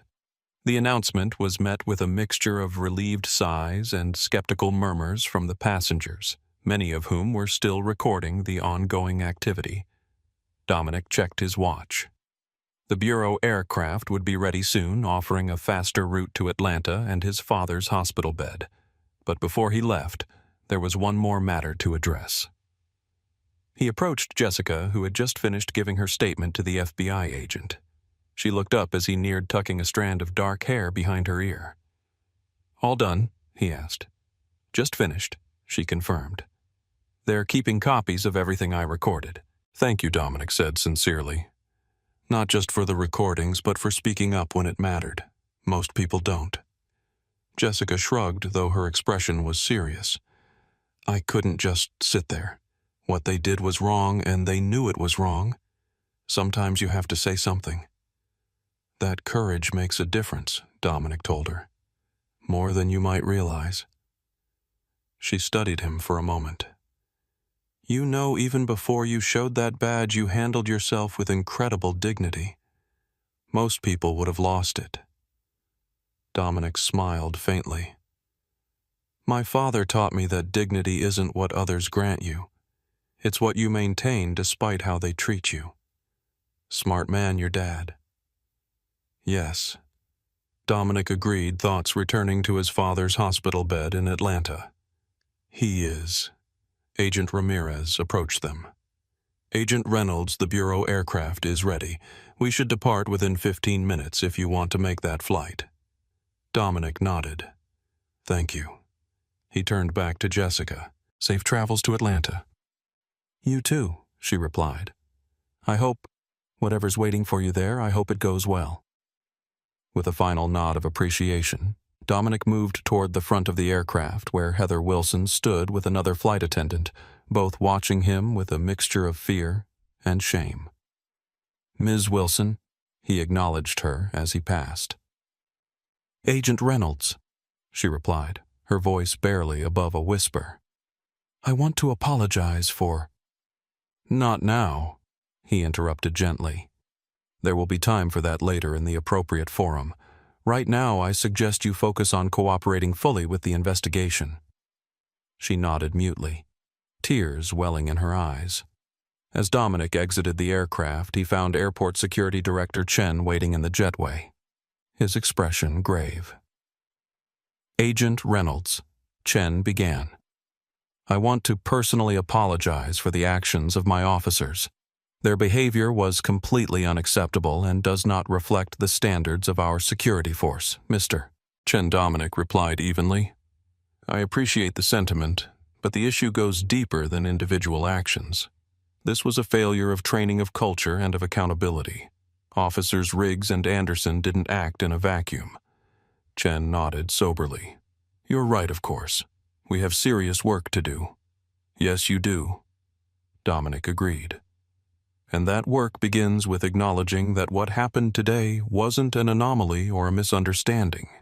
It was the predictable outcome of unchecked bias in a system that enables profiling rather than preventing it." The security director had no response to this truth, offering only another nod of chastened agreement.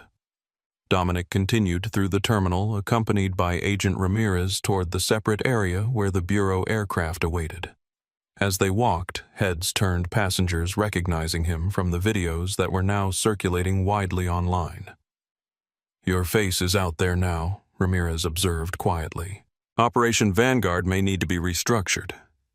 Probably Dominic agreed, but that's a problem for tomorrow. Right now, I need to get to my father. They reached the private aviation section of the airport where Director Anthony Palmer himself waited beside a sleek jet bearing the FBI insignia. The director, a tall, distinguished man in his early 60s with silver hair and a commanding presence, stepped forward as Dominic approached.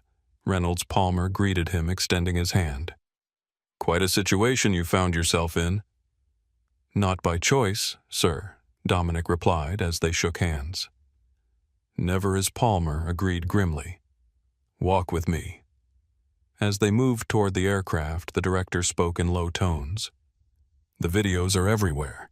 We can't put that genie back in the bottle. Your testimony in the Vanguard case next week is now compromised."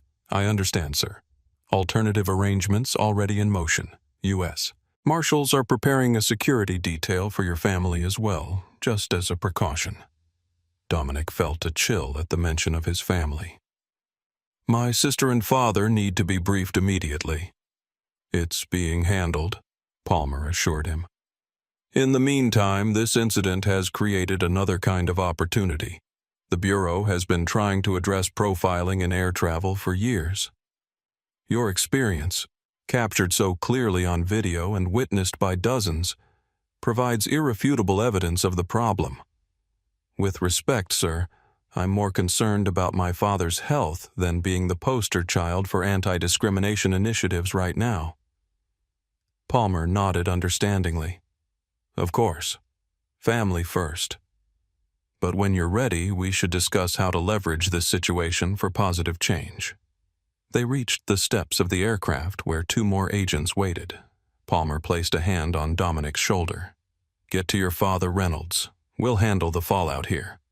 "Thank you, sir." As Dominic boarded the FBI jet, his phone vibrated with an incoming message from his sister Dad's asking for you. "Hurry." With renewed urgency, he settled into his seat, thoughts turning toward Atlanta and away from the storm he was leaving behind in Charlotte, a storm that would continue to grow and spread long after his departure. The investigation had only just begun, but the truth was already emerging, pixel by pixel, witness by witness, revealing a reality that could no longer be denied or ignored. The sterile conference room in the Charlotte FBI field office hummed with tense silence. Around the large table sat the key figures in what had now been officially classified as the United Airways 837 incident. Captain Richard Thompson, Flight Attendant Heather Wilson, Security Officers James Riggs and Tyler Anderson and William Preston. Each had been questioned separately for hours before being brought together for this final confrontation. At the head of the table sat Director Anthony Palmer, his expression grave.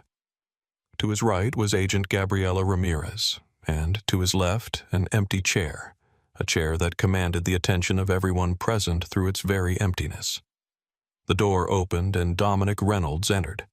He had changed from his casual travel clothes into a crisp, dark suit, his FBI badge now openly displayed on his belt. The transformation was striking. From the unassuming passenger they had discriminated against to the federal agent whose authority now held their fates in balance. Agent Reynolds Palmer acknowledged, gesturing to the empty seat. "Thank you for returning from Atlanta." Dominic nodded and took his place, his expression revealing nothing of the emotional 24 hours he had spent at his father's hospital bedside before being called back to Charlotte. "Let's begin," Palmer said, addressing the group. "You've all been questioned individually about your roles in yesterday's incident. You've provided statements and had opportunities to consult with legal representation. This meeting is not about gathering additional evidence. It's about understanding consequences." The word hung in the air like a blade. Agent Reynolds Palmer continued, "Would you like to address the participants?" Dominic surveyed the faces around the table. Thompson looked resigned, his captain's authority diminished to nothing. Heather Wilson's eyes were red-rimmed from crying, her hands clasped tightly in front of her. Riggs and Anderson sat stiffly still, clinging to some semblance of professional pride. William Preston looked like a man watching his life crumble in real time. His expensive suit now rumpled, his confident demeanor shattered. Yesterday, Dominic began his voice calm, but carrying undeniable weight. Each of you made a series of decisions that resulted in the violation of my civil rights, the compromise of a federal investigation, and the public humiliation of an innocent traveler. Those decisions were not made in isolation, nor were they simple mistakes. They were the product of bias, unchecked authority, and a culture that enables discrimination rather than preventing it. No one at the table made eye contact. The truth of his words was undeniable. Captain Thompson Dominic turned his attention to the pilot. You diverted an entire aircraft based on a security concern that was never verified, never documented, and never legitimate. You accepted the word of your flight attendant without question and authorized the removal of a passenger without ever speaking to them directly. Thompson nodded slowly. Yes, sir. I failed in my duty as captain to ensure fair treatment of all passengers. Ms. Wilson. Dominic continued shifting his gaze to the flight attendant. From the moment I boarded, you applied different standards to me than to other passengers. You scrutinized my compliance while ignoring identical behaviors from others. You escalated a non-situation based on bias rather than evidence. Heather's eyes filled with fresh tears. I didn't think I was. That's precisely the problem, Dominic said evenly. You didn't think about your biases. You acted on them without reflection or consideration. He turned to the security officers. Officers Riggs and Anderson, you had multiple opportunities to assess the situation objectively. Instead, you chose physical force and intimidation from the outset, ignoring witness statements that contradicted your assumptions. You treated me as a threat without evidence, using your authority to demean rather than protect. Riggs shifted uncomfortably. We were following protocol based on the information provided by the flight crew. Protocol does not override common sense or basic rights, Dominic countered. Your badges gave you responsibility, not immunity. Finally, he faced William Preston, who seemed to shrink under his gaze. And Mr. Preston, you deliberately fabricated a security concern because you were uncomfortable sitting next to someone who didn't look or act the way you thought they should. Your false allegations diverted an aircraft, delayed hundreds of passengers, and potentially compromised national security. Preston swallowed hard. I never intended intentions don't erase consequences, Dominic interrupted. Your actions have serious implications, both legally and professionally. Director Palmer took over. Those consequences are what we're here to discuss. He opened a folder in front of him. United Airways has terminated the employment of both Captain Thompson and Flight Attendant Wilson, effective immediately. Officers Riggs and Anderson have been placed on administrative leave pending termination proceedings by the airport authority. The news, while not unexpected, still landed heavily on those affected. Heather let out a small sob. Additionally, Palmer continued, the Department of Justice Civil Rights Division has opened an investigation into the incident. Each of you may face civil and potentially criminal charges for your roles in this event. William Preston found his voice, though it quavered. Criminal charges. But I'm a private citizen. I just reported what I thought was suspicious. You made false statements that led to the diversion of an aircraft and the interference with a federal officer. Palmer replied coolly. Those actions fall under several federal statutes, Mr. Preston. My company, my reputation. Preston's voice trailed off. Should have been considerations before you lied. Dominic completed the thought for him. Actions have consequences. A heavy silence fell over the room as the full weight of those consequences settled on each person present. Captain Thompson finally spoke. I made a decision based on incomplete information. I failed in my duty as captain to ensure fair treatment of all passengers. He looked directly at Dominic for the first time. I have no excuse to offer, only an apology that I know is insufficient. Dominic acknowledged this with a slight nod, appreciating the captain's straightforward acceptance of responsibility. Heather Wilson wiped her eyes. I've lost everything, she said quietly. My career, my income, my future. And what did I lose? Dominic asked her. My dignity, my rights, my humanity. The opportunity to reach my father's hospital bed when he needed me. Heather had no response, her gaze dropping back to her hands. Officer Riggs cleared his throat. For what it's worth, Agent Reynolds, I've learned a painful lesson from this incident, one I won't forget.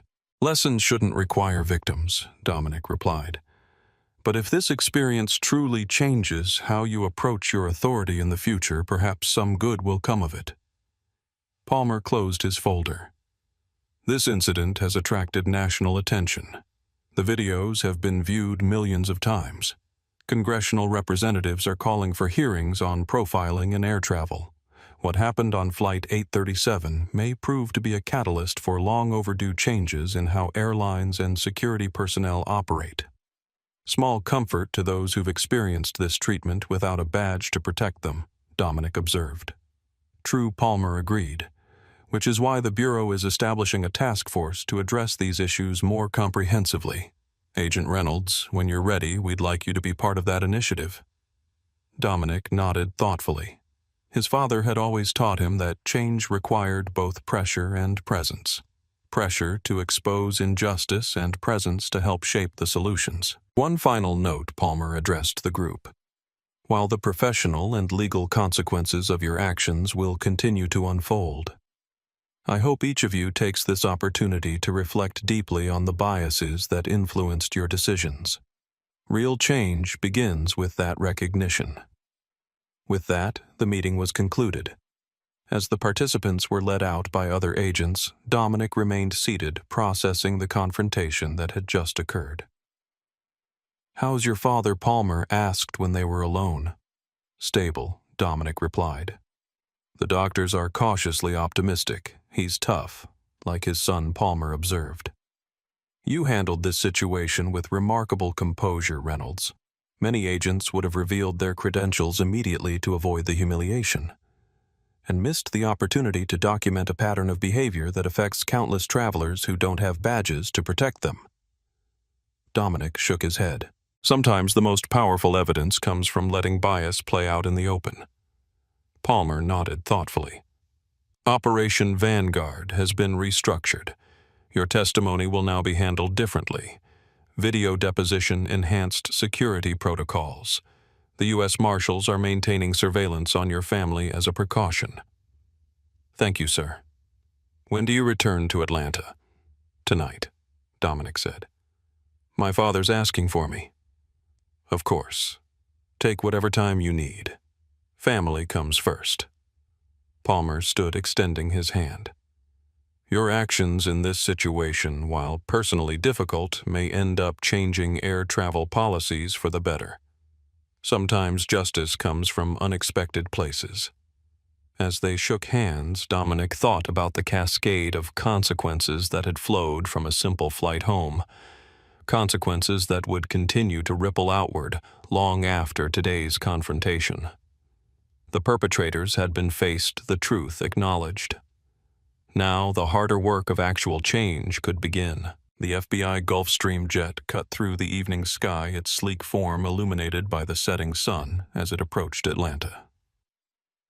Inside, Dominic Reynolds sat alone, watching the city lights emerge through the gathering dusk. In the 24 hours since the confrontation in Charlotte, the United Airways 837 incident had exploded across national media, becoming a flashpoint in discussions about racial profiling, airline security protocols, and the abuse of authority. Dominic's phone buzzed with another news alert: FBI agent profiled and removed from United flight, congressional hearing announced. He scrolled through the article briefly before turning off the screen. The story had taken on a life of its own, now beyond his control or influence. His thoughts returned to his father, Robert Reynolds, lying in a hospital bed across town. During his brief visit before being called back to Charlotte, Robert had been weak but lucid, his eyes still sharp despite his failing heart. "So, they threw you off the plane, huh?" his father had asked, a ghost of a smile playing at his lips. "News travels fast," Dominic had replied. "Kiana showed me the video. You handled yourself well, didn't lose your composure." I had a good teacher. Robert had nodded slowly. Dignity under fire. The only thing they can never take from you. Those words echoed in Dominic's mind as the aircraft began its descent. Dignity under fire. It had been his father's mantra throughout a life marked by both achievement and adversity. The first black principal of Atlanta's largest high school facing resistance and resentment with unwavering composure. The jet touched down smoothly at Hartsfield-Jackson International Airport, taxiing toward the private aviation terminal. As Dominic prepared to disembark, the pilot emerged from the cockpit. Agent Reynolds, the pilot, addressed him with noticeable respect. "We've been instructed to inform you that there's a car waiting to take you directly to Emory University Hospital. Director Palmer's orders." "Thank you," Dominic replied, appreciating the consideration. As he descended the aircraft steps, he was met by a young agent who introduced herself as Special Agent Tessa Collins. "I'll be driving you to the hospital, sir," she explained, leading him toward a black SUV. "Director Palmer also wanted me to provide you with an update on the situation." Once they were in the vehicle and moving through evening traffic, Collins continued. "The videos from Flight 837 have now been viewed over 20 million times across various platforms. United Airways stock dropped 15% today. They've issued a formal apology and announced a comprehensive review of their training and security protocols." Dominic nodded, unsurprised by the corporate fallout. "And William Preston. His firm, Preston Financial Solutions, has placed him on indefinite leave. Their statement distances the company from his actions, citing a zero-tolerance policy for discrimination of any kind. The speed with which consequences had manifested was notable but not unexpected. In the digital age, public opinion moved swiftly, and corporate entities responded in kind, if only to protect their own interests. "What about the passenger who recorded everything Jessica Martinez?" Dominic asked. "She's been interviewed by several news outlets. She's become something of a spokesperson for bystander intervention, encouraging people to speak up when they witness injustice. That was an unexpected but welcome development. Allies who spoke up when it mattered were rare and valuable." And Operation Vanguard. This was Dominic's primary professional concern. The Johnston faction appears unaware of your identity or your connection to the case. The U.S. Marshals have established a security perimeter around the hospital as a precaution, but there's been no indication of threat. Good Dominic said, relief evident in his voice. The last thing his father needed was to become a target due to Dominic's work. They drove in silence for a while, the Atlanta skyline glowing against the night sky. Finally, Collins spoke again, her tone more personal. "Sir, if I may, what happened on that flight? It's changed things. Inside the Bureau, I mean. There's been a lot of discussion, especially among agents of color. Your handling of the situation has become a kind of case study in maintaining professional integrity while facing discrimination." Dominic considered this. It shouldn't take a badge to earn basic respect or fair treatment. "No, sir, it shouldn't." Collins agreed. "But your experience has made the issue impossible to ignore, even for those who might have preferred to look the other way." They arrived at Emory University Hospital, where two plainclothes U.S. Marshals stood discreetly near the entrance. They nodded respectfully to Dominic as he approached one of them, speaking quietly into his wrist microphone to alert others of his arrival. "Would you like me to wait?" Sir Collins asked. "No need," Dominic replied. "I'll be here until morning. Thank you for the update and the ride." As he entered the hospital, a nurse at the reception desk looked up, recognition flashing across her face. "Agent Reynolds," she said, standing. "Your sister is expecting you. I'll take you up." The deference was new, a response not to him as a person, but to his now public identity as the FBI agent from the viral videos. It was a strange feeling, this sudden visibility after years of cultivated anonymity. The elevator rose smoothly to the cardiac care unit where Kiana waited in the corridor outside their father's room. She embraced him tightly. "You're all over the news," she whispered. Dad's been watching. He's proud of you, though he won't say it directly. How is he? Dominic asked the only question that truly mattered to him in that moment. Better. The new medication seems to be working. His blood pressure has stabilized. She stepped back, studying her brother's face. And you?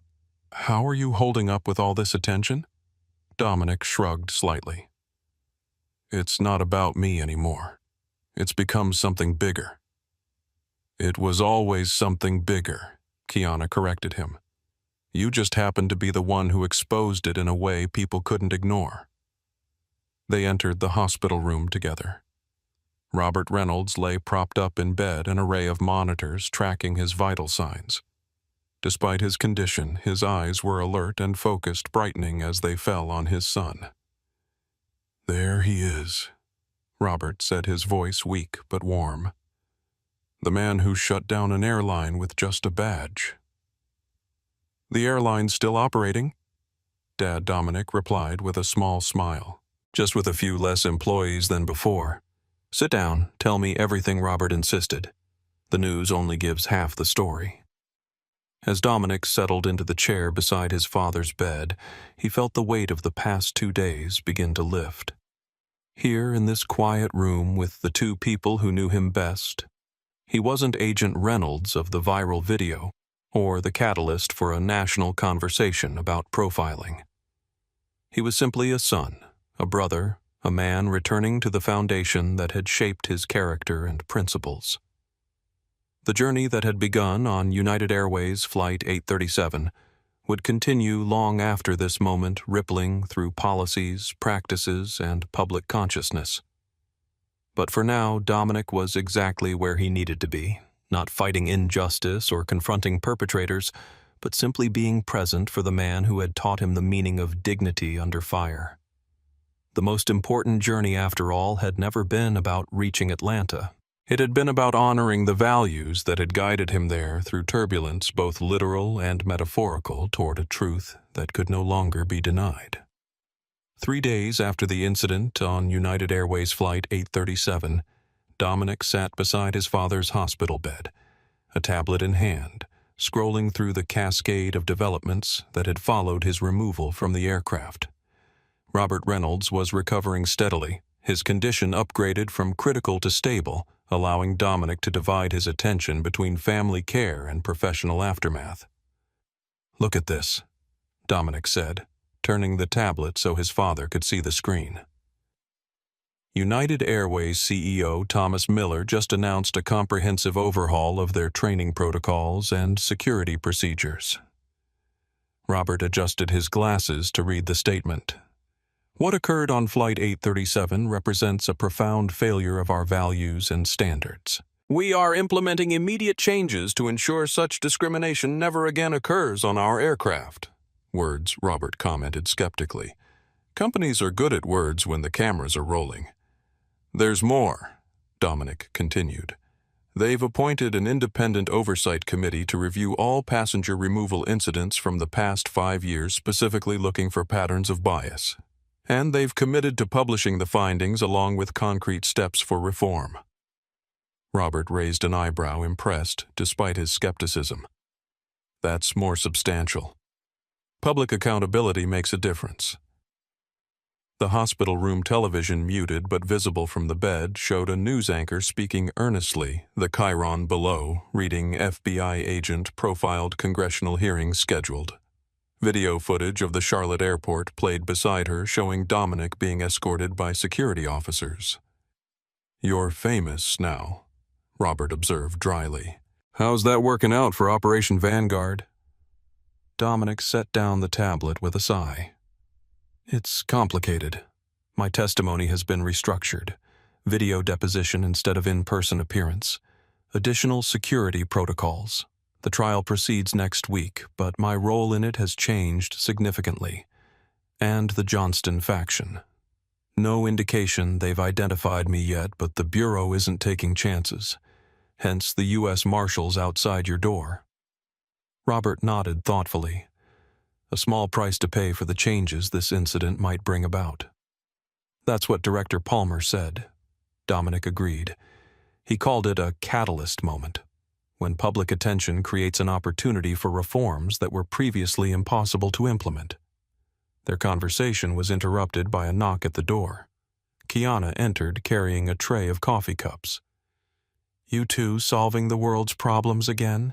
she asked with affectionate mockery. "Just watching your brother's newfound celebrity status unfold," Robert replied, gesturing toward the television.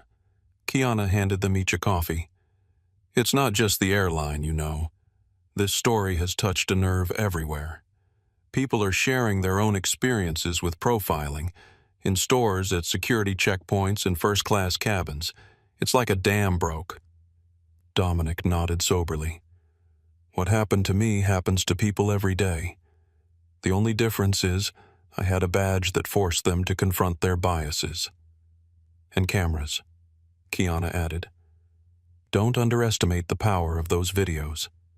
Seeing discrimination happen in real time, watching your composure against their escalating hostility, it creates an undeniable record."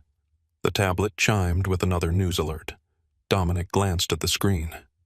William Preston's firm has officially terminated his employment. Their statement cites conduct incompatible with our core values and announces a company-wide initiative on unconscious bias training. "Another corporate conversion," Robert remarked. "Amazing how quickly values clarify when profits are threatened." "Cynical but accurate," Dominic agreed. "Still, change is change, regardless of motivation." Kiana's phone buzzed. She checked the screen, her eyebrows rising in surprise. "It's Jessica Martinez, the woman who sat next to you on the flight. She's asking if you'd be willing to participate in a panel discussion she's organizing on bystander intervention and accountability." "How did she get your number?" Dominic asked. "Through Agent Ramirez, apparently. The FBI seems to be encouraging this connection." Dominic considered the request. Jessica had been one of the few passengers to speak up when it mattered documenting the discrimination, when others had remained silent or complicit. Her initiative to expand that individual action into a broader movement was commendable. "Tell her I'll consider it once Dad's condition is more stable," he decided. "And thank her again for her courage on the flight." Robert shifted in his bed, adjusting to a more upright position. "You should do it," he said firmly. "This moment won't last forever. The public's attention will shift to the next crisis, the next scandal. The time to push for real change is now, while people are still listening."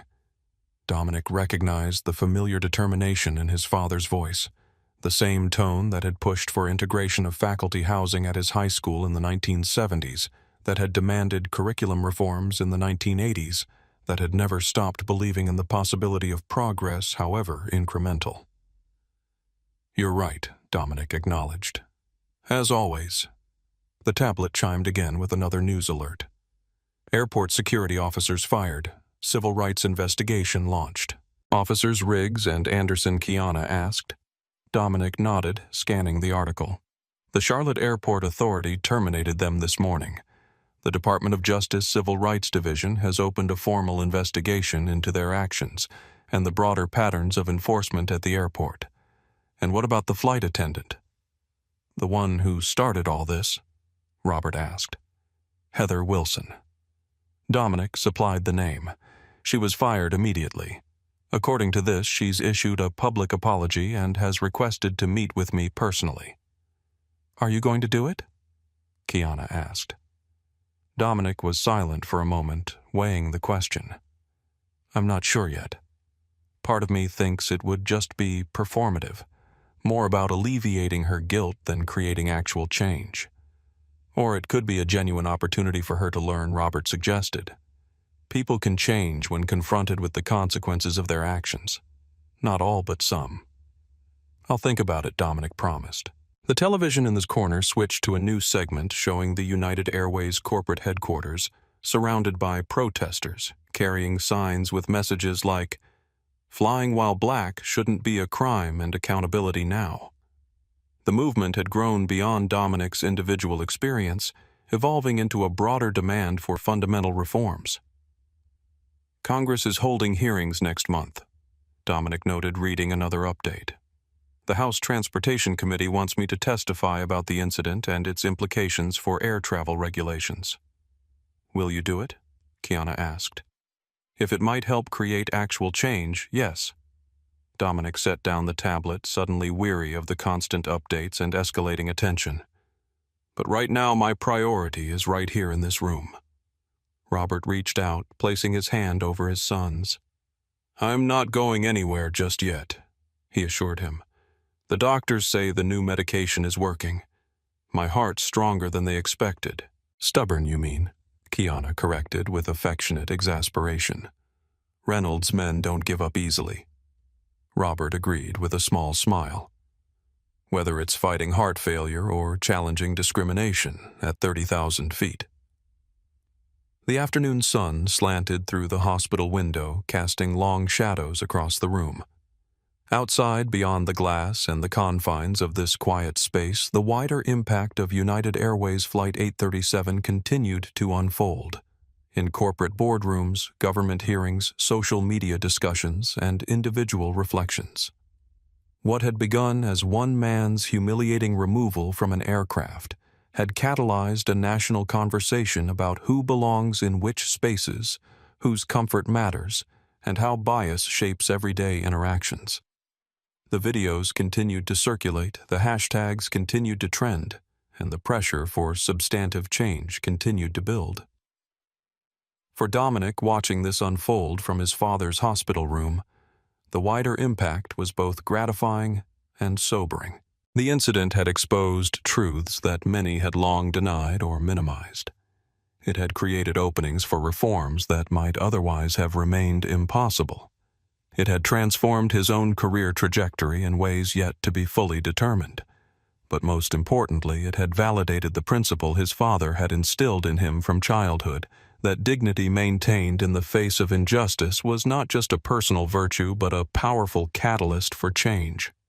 Sometimes the most effective response to discrimination wasn't outrage or retaliation, but the steady, undeniable witness of one's own humanity, a truth that no badge, uniform, or authority could diminish. As the day's light faded into evening, Dominic remained beside his father, their conversation shifting from the public aftermath to family matters, personal memories, and quiet reflections. The wider world, with all its reactions and repercussions, could wait.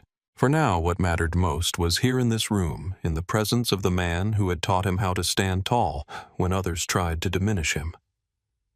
The journey that had begun on United Airways Flight 837 was far from over, its ultimate destination still unknown. But in this moment of pause and connection, Dominic found renewed clarity about the path forward, not just for himself, but for all those who would benefit from the changes his experience might help bring about. 1 week after the incident on United Airways Flight 837, as autumn leaves drifted past the hospital window, Robert Reynolds was discharged from Emory University Hospital. His condition, while still requiring careful monitoring, had stabilized enough for him to return home. Dominic stood beside his father's wheelchair, standard hospital protocol, despite Robert's insistence that he could walk perfectly well on his own. "This is unnecessary," Robert grumbled, though there was no real annoyance in his tone. "Hospital policy," Dominic reminded him. "Besides, consider it a rare opportunity to be chauffeured by an FBI agent." "There's nothing rare about it anymore," Robert replied wryly. "I've got U.S. Marshals watching my house, and FBI agents checking my mail. I'm the most securely guarded retired high school principal in Georgia." Kiana walked alongside them, carrying a bag of medications and discharge papers. "The security is temporary, Dad. Just until Dominic's testimony in the Johnston case is complete." I know," Robert conceded. Small price to pay considering the alternatives. They reached the hospital exit where a black SUV waited, a plainclothes U.S. Marshal standing beside it. The Marshal nodded respectfully as they approached. "Mr. Reynolds," he greeted Robert. "Agent Reynolds, Ms. Reynolds. Everything's secure." As they helped Robert into the vehicle, Dominic noticed a small group of reporters gathered at the edge of the hospital property, cameras raised as they recognized him. The United Airways incident remained front-page news, with public interest intensifying rather than diminishing as new details emerged. "Your fan club is here," Robert noted as Dominic slid into the seat beside him. "Not my choice," Dominic replied, signaling to the marshal to drive. The SUV pulled away from the hospital, leaving the reporters behind. As they traveled through Atlanta toward Robert's home in the historic West End neighborhood, the three Reynolds sat in comfortable silence, each processing the events of the past week in their own way. Finally, Robert spoke. "I watched all the videos, you know. Every angle, every moment. Kiana showed them to me." Dominic glanced at his sister, who shrugged unapologetically. He insisted she said. "I wanted to see exactly what happened," Robert continued. "Wanted to see how my son handled himself when faced with the same garbage I've dealt with my whole life." There was something in his father's tone, a note of assessment that made Dominic straighten slightly as he had as a boy when Robert was about to deliver an important lesson or evaluation. And Dominic asked. A smile spread slowly across Robert's face. Not the polite, measured smile he showed to the world, but the full, genuine expression of pride he reserved for his children's greatest achievements. "You did good, son. Real good. You stood your ground without losing your dignity. You let them reveal themselves without stooping to their level. You used the power you had not just for yourself, but to expose a truth that might help others." The words washed over Dominic like a blessing settling deep in places that even his professional accomplishments had never quite reached. His father's approval had always mattered more than any commendation or recognition the Bureau could offer. "I had a good teacher," Dominic said simply. Robert nodded, acknowledging the tribute. "You remember what I told you when you were 12? After that security guard followed us through Macy's." "I remember," Dominic confirmed. It had been one of those formative moments, watching his father dignified in a well-pressed suit being treated like a potential thief while white shoppers browsed unbothered. "You said dignity isn't what others grant you. It's what you maintain despite how they treat you." "That's right," Robert agreed. But there was a second part to that lesson, one I maybe didn't emphasize enough. Dignity maintained isn't just a personal victory. It's a powerful witness. It forces others to see their own behavior reflected back at them, stripped of justification or excuse. The SUV turned onto Roberts Street, a tree-lined avenue of historic homes that had once been the center of Atlanta's black professional community. The marshal checked mirrors and sightlines with professional vigilance before pulling into the driveway of Robert's Victorian-style house, where another security detail waited discreetly. As they helped Robert from the vehicle, he continued his thought. "What you did on that plane, maintaining your composure while they showed themselves for who they are, that wasn't just about protecting yourself. It created a record that no one can deny or explain away. That's the real power of dignity under fire." Inside the house, with its familiar scents and sounds, the atmosphere relaxed noticeably. Robert settled into his favorite armchair in the living room, while Kiana went to prepare lunch and the security personnel established their positions outside. Dominic sat across from his father, considering his words. "The Bureau wants me to become the face of their new initiative on transportation security reform," he said after a moment. "Director Palmer believes my experience could drive meaningful changes in training and protocols." "And how do you feel about that?" Robert asked. "Conflicted," Dominic admitted. "On one hand, it's an opportunity to create real change in a system that affects thousands of people every day. On the other hand, you didn't ask to become a symbol or a cause." Robert completed the thought. "You were just trying to get home to your family." "Exactly." Robert studied his son thoughtfully. "You know, when I became the first black principal at Westwood High, I faced a similar choice. I could either be just a principal Focus on my job, avoid controversy, keep my head down. Or I could use my position to change the system from within to create opportunities that wouldn't exist otherwise. You chose the latter, Dominic noted. I did, Robert confirmed. Not because I wanted attention or acclaim, but because the position gave me leverage to effect change that would outlast my tenure. Sometimes the platform we're given, whether we sought it or not, comes with a responsibility to use it well. Dominic nodded, absorbing his father's wisdom. Jessica Martinez, the woman who sat next to me on the flight and recorded everything. She started an organization focused on bystander intervention, teaching people how to speak up when they witness discrimination. She's asked me to be involved. Smart woman, Robert commented. Identified the real problem, not just the perpetrators but the silent witnesses who enable them. I'm considering accepting her invitation, Dominic said. Once the Johnston case is complete and the security concerns are resolved. Robert smiled approvingly. Good. This moment won't last forever. The attention will shift, the outrage will fade. The time to create lasting change is now while people are still watching and listening. From the kitchen came the sounds of Kiana preparing lunch, the familiar domestic rhythm, a counterpoint to the weight of their conversation. Through the window, Dominic could see the U.S. Marshal positioned on the porch, vigilant but unobtrusive. You know, Robert said after a comfortable silence, your mother would have been proud of how you handled yourself. She always said you had her cool head and my stubborn principles, a dangerous combination.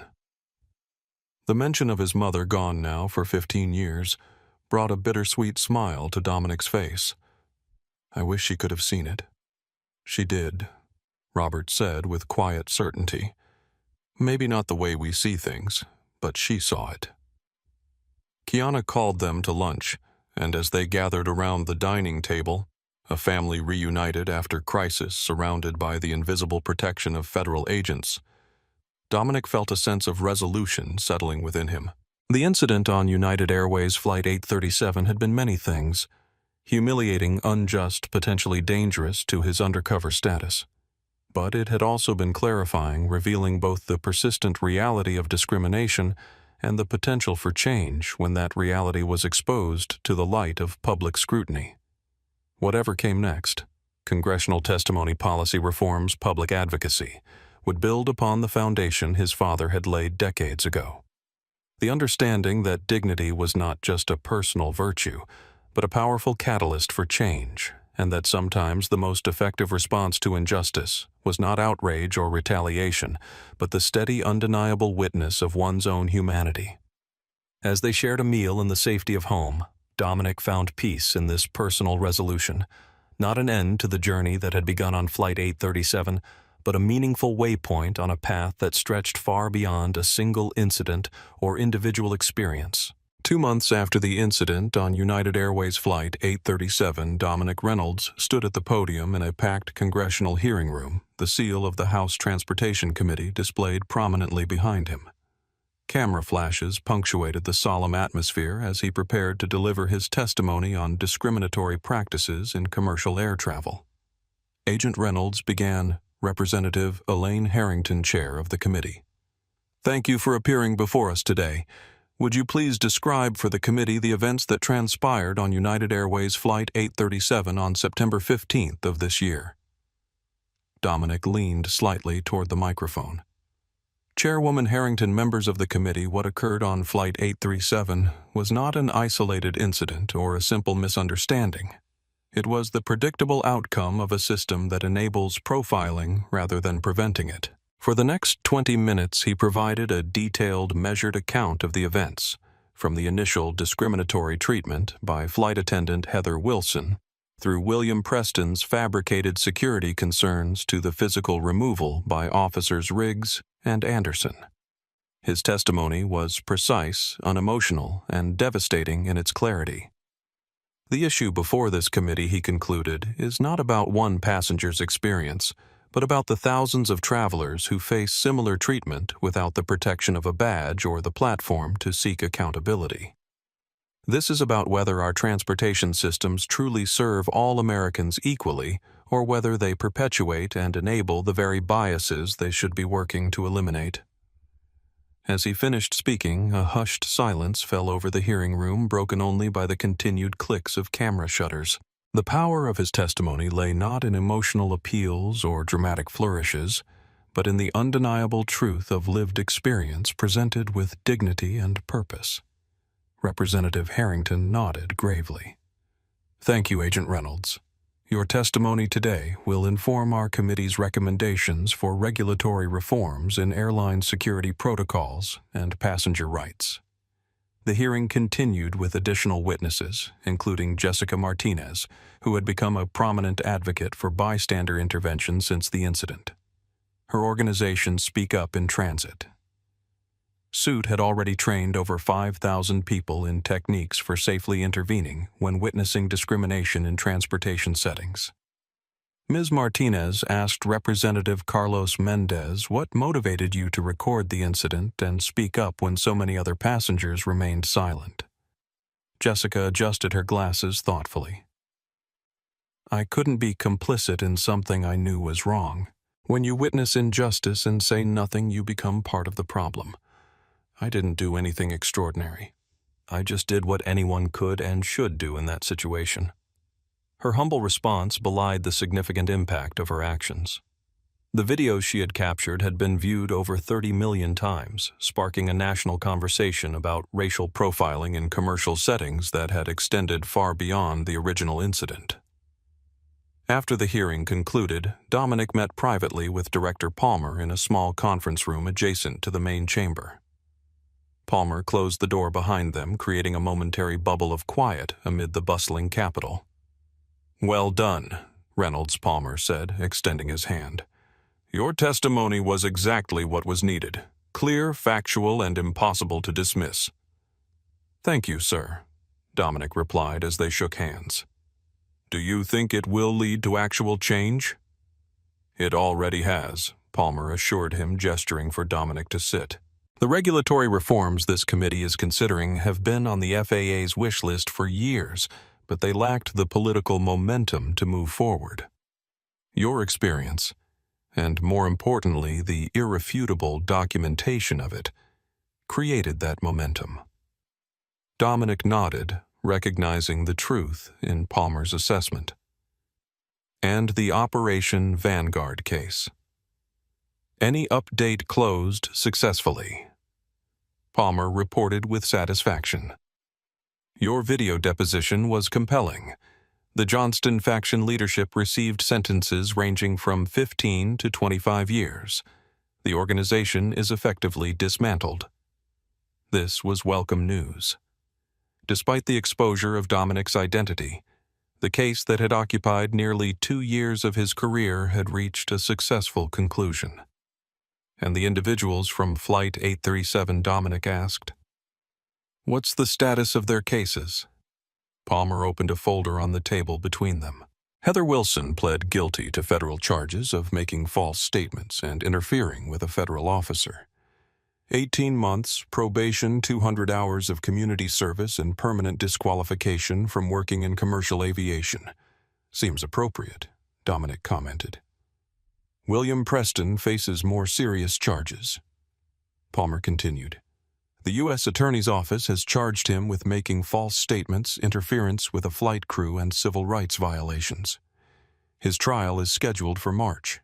He's also facing multiple civil lawsuits, from United Airways for costs related to the diversion, and a class action from passengers whose travel was disrupted, and Officers Riggs and Anderson, both terminated from the Charlotte Airport Authority.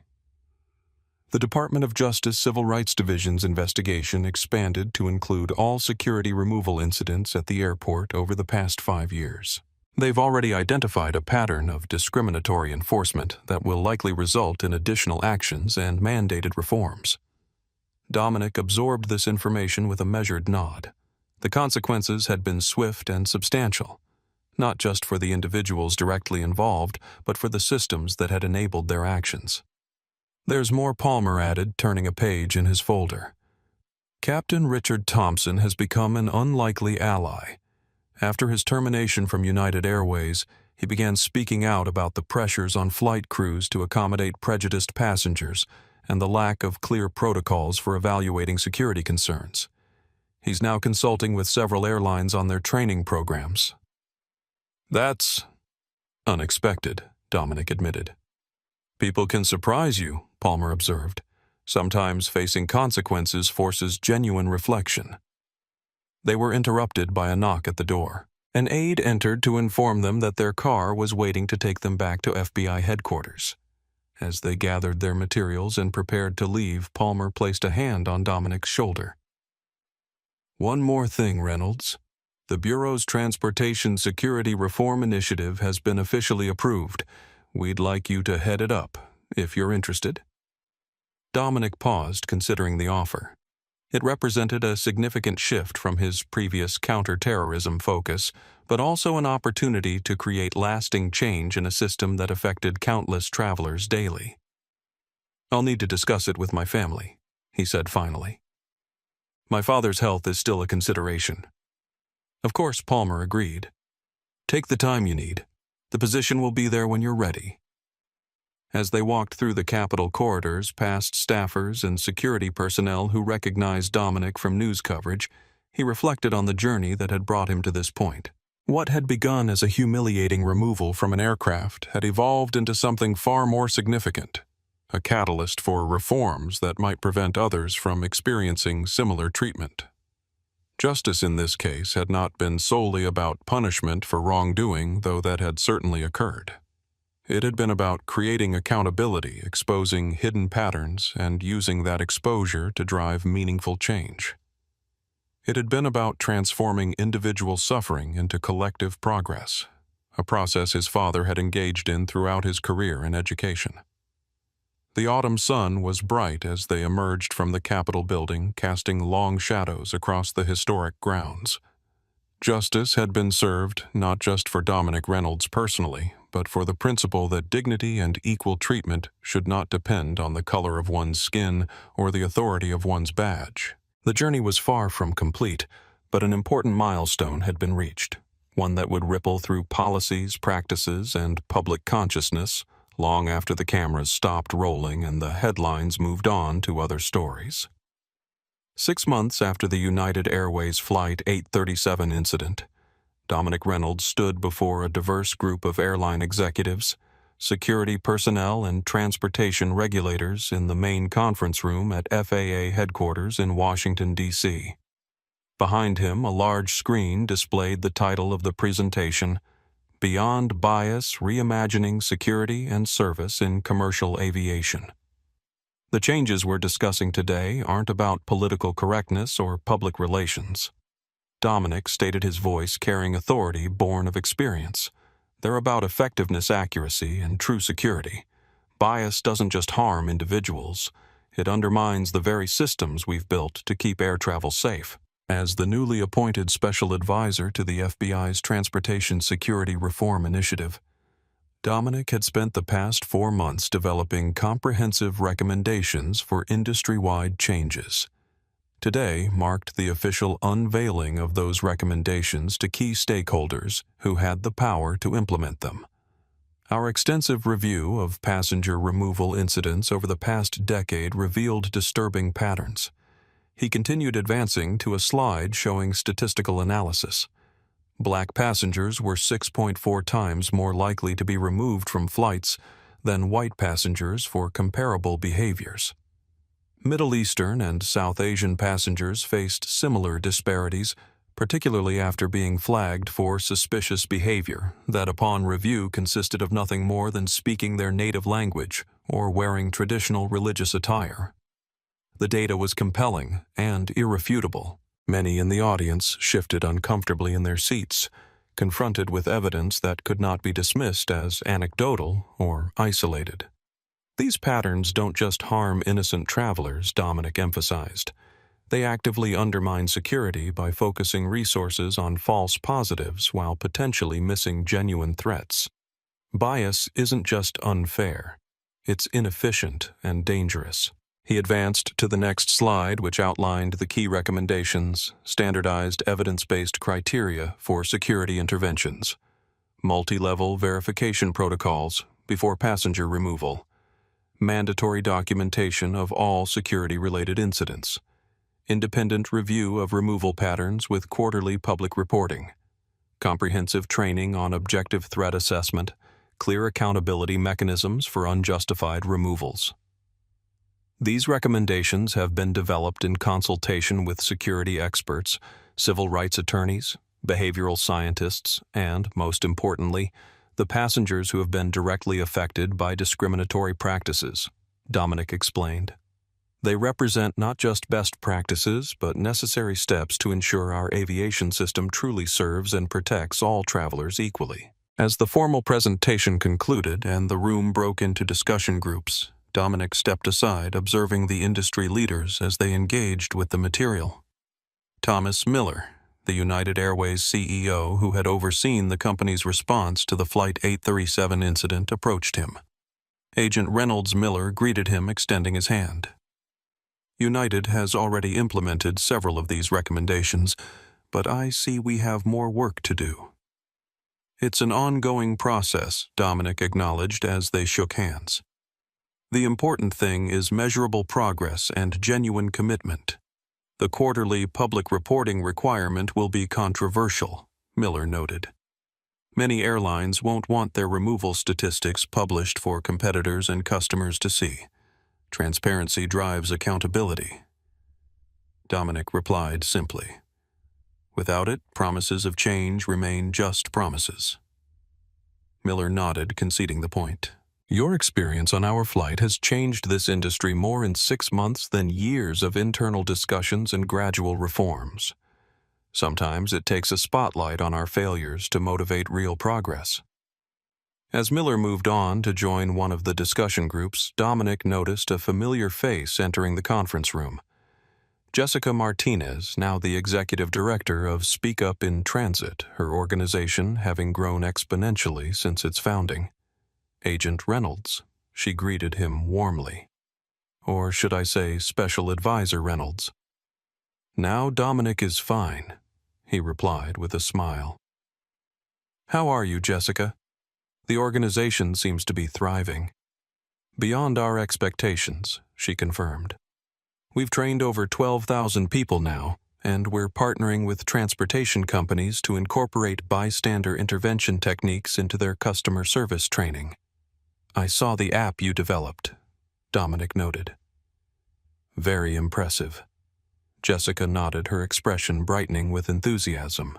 The Suit Up app lets witnesses document incidents in real time, connects them with appropriate reporting channels, and provides guidance on safe intervention techniques. It's been downloaded over 200,000 times. Their conversation was interrupted by the arrival of FAA Administrator Caroline Foster, who requested Dominic's input on a point of discussion that had emerged in one of the breakout groups.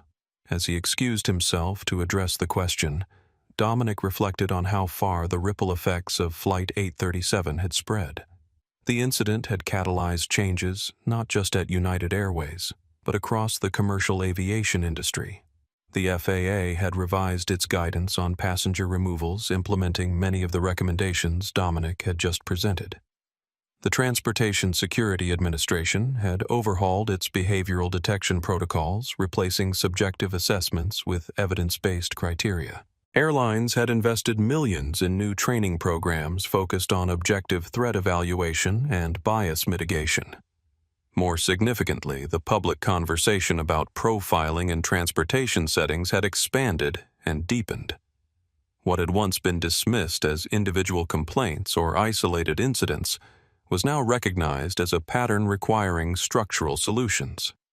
Later that evening, as Dominic packed up his materials following the successful presentation, his phone rang.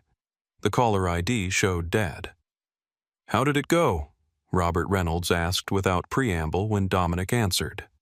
"Better than expected," Dominic reported. "Most of the major airlines have committed to implementing the recommendations, and the FAA is incorporating them into their regulatory framework." "Good," Robert said with satisfaction. "And how are you feeling about all this?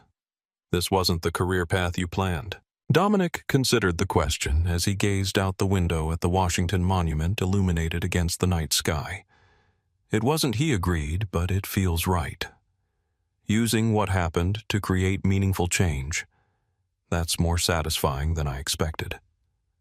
"That's how progress works," Robert observed. "Rarely planned, often painful, but ultimately necessary. You've taken something that was meant to diminish you and transformed it into a catalyst for change that will benefit countless others.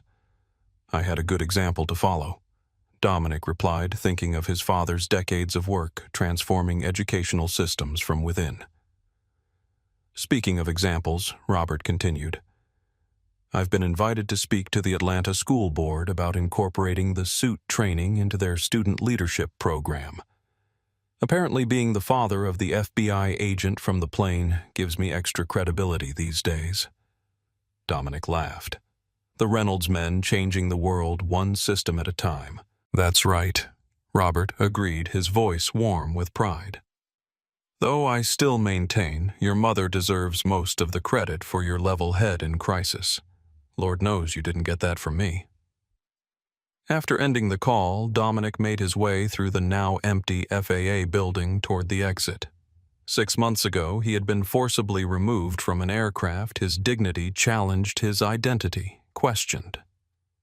Today, he had stood before leaders of the very industry that had failed him, guiding them toward substantive reforms that would reshape policies and practices nationwide. The change wasn't perfect or complete. No single initiative could eliminate biases deeply embedded in individuals and institutions. But it was real, measurable, and continuing to expand. Reports of discriminatory removals had declined by 47% across major airlines. Documentation protocols had improved transparency and accountability. Training programs were being revised based on evidence rather than assumptions. Most importantly, passengers who might have suffered in silence now had pathways to report incidents, resources to support their claims, and growing confidence that their experiences would be taken seriously. As Dominic exited the building, a gentle spring rain was falling on the capital city. The journey that had begun in humiliation on United Airways Flight 837 had transformed into something profound and far-reaching, not just a personal vindication, but a structural realignment that would protect the dignity and rights of countless travelers long after the details of his individual experience had faded from public memory. That he reflected as he walked toward his car was the most meaningful form of justice. Not just punishment for past wrongs, but transformation that prevented future ones. It was the legacy his father had built in education, and now it was the legacy Dominic was building in his own field. The rain continued to fall, washing the city clean, just as truth and accountability had begun to cleanse systems long stained by bias and assumption. 1 year to the day after the United Airways Flight 837 incident, Dominic Reynolds found himself once again in an airport preparing to board a flight from Washington, D.C. to Atlanta. The past 12 months had transformed both his career and the landscape of commercial aviation in ways he could never have anticipated when he first set out on that fateful journey to his father's bedside. As special advisor to the FBI's Transportation Security Reform Initiative, he had divided his time between Washington and Atlanta, balancing his new responsibilities with regular visits to his father, whose health had stabilized but still required careful monitoring. Today's trip was special. Not just a routine visit home, but a celebration of Robert Reynolds' 71st birthday, a milestone that had seemed uncertain in the dark days following his hospitalization. Dominic approached the gate for his flight, aware of the subtle glances of recognition from fellow travelers and airline staff. Though the media frenzy had eventually subsided, his face remained familiar to many, particularly within airports and among those who had followed the reforms his experience had sparked. "Good afternoon, Mr. Reynolds." The gate agent greeted him with professional courtesy. "We're beginning boarding shortly. You've been upgraded to first-class seat 2A. "Thank you," Dominic replied, accepting the new boarding pass. The upgrade wasn't surprising. Airlines had become notably attentive to his travel experiences over the past year, though he had never requested or expected special treatment. He viewed it not as a personal perk, but as a visible symbol of the industry's commitment to change, however motivated that commitment might be. As he waited for boarding to begin, Dominic reflected on the remarkable journey of the past 12 months. The congressional hearings had led to formal regulatory changes, with the FAA implementing new protocols for passenger removals and security interventions. United Airways had undergone a comprehensive overhaul of its training and security procedures, becoming an unexpected leader in anti-bias initiatives across the industry.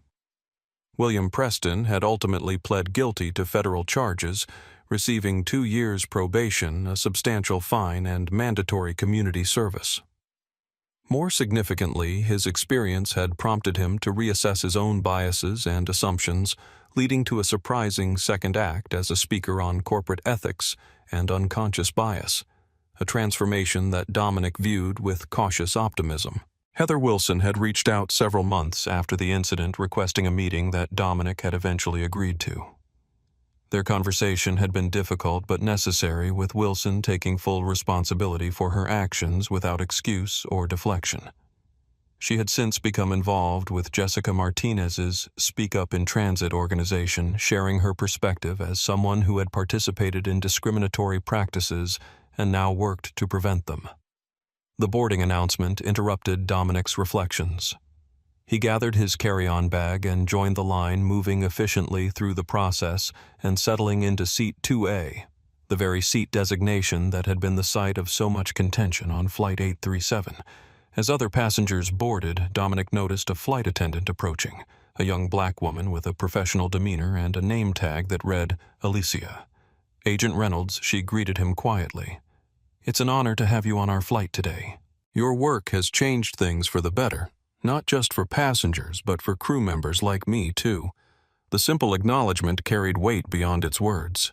It was a reminder that the changes stemming from his experience affected not only travelers who might face discrimination, but also employees who wanted to serve with fairness and dignity, but had lacked the structural support to do so. "Thank you," Dominic replied. "That means a lot." As the aircraft prepared for departure, Dominic's phone buzzed with a text from his sister. "Cake is ready. Dad's pretending he doesn't want to fuss, but he's changed his shirt 3 times. Safe flight." The message brought a smile to his face. Some things remained wonderfully constant amid all the changes of the past year.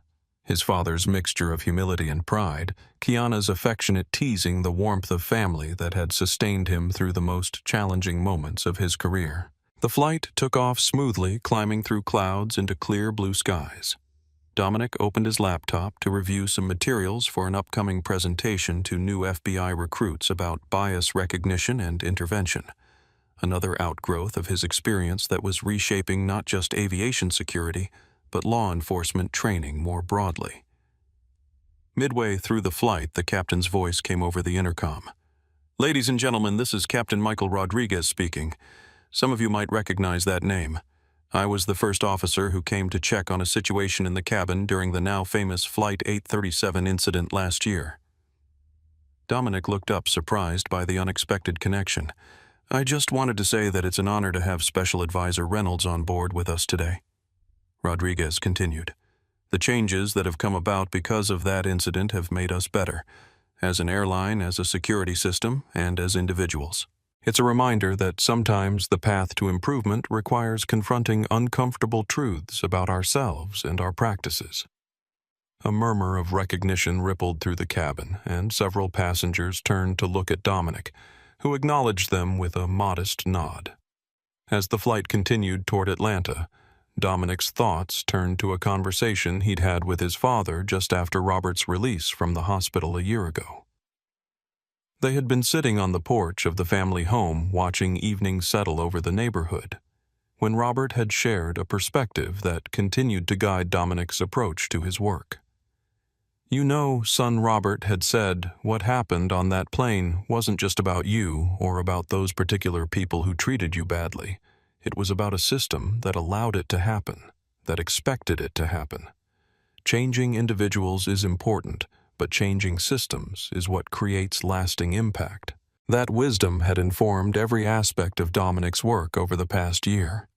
Rather than focusing solely on punishing those directly involved, he had channeled his efforts toward structural reforms that would prevent similar incidents for countless travelers who didn't have the protection of a badge or the platform to seek accountability. The results were already measurable.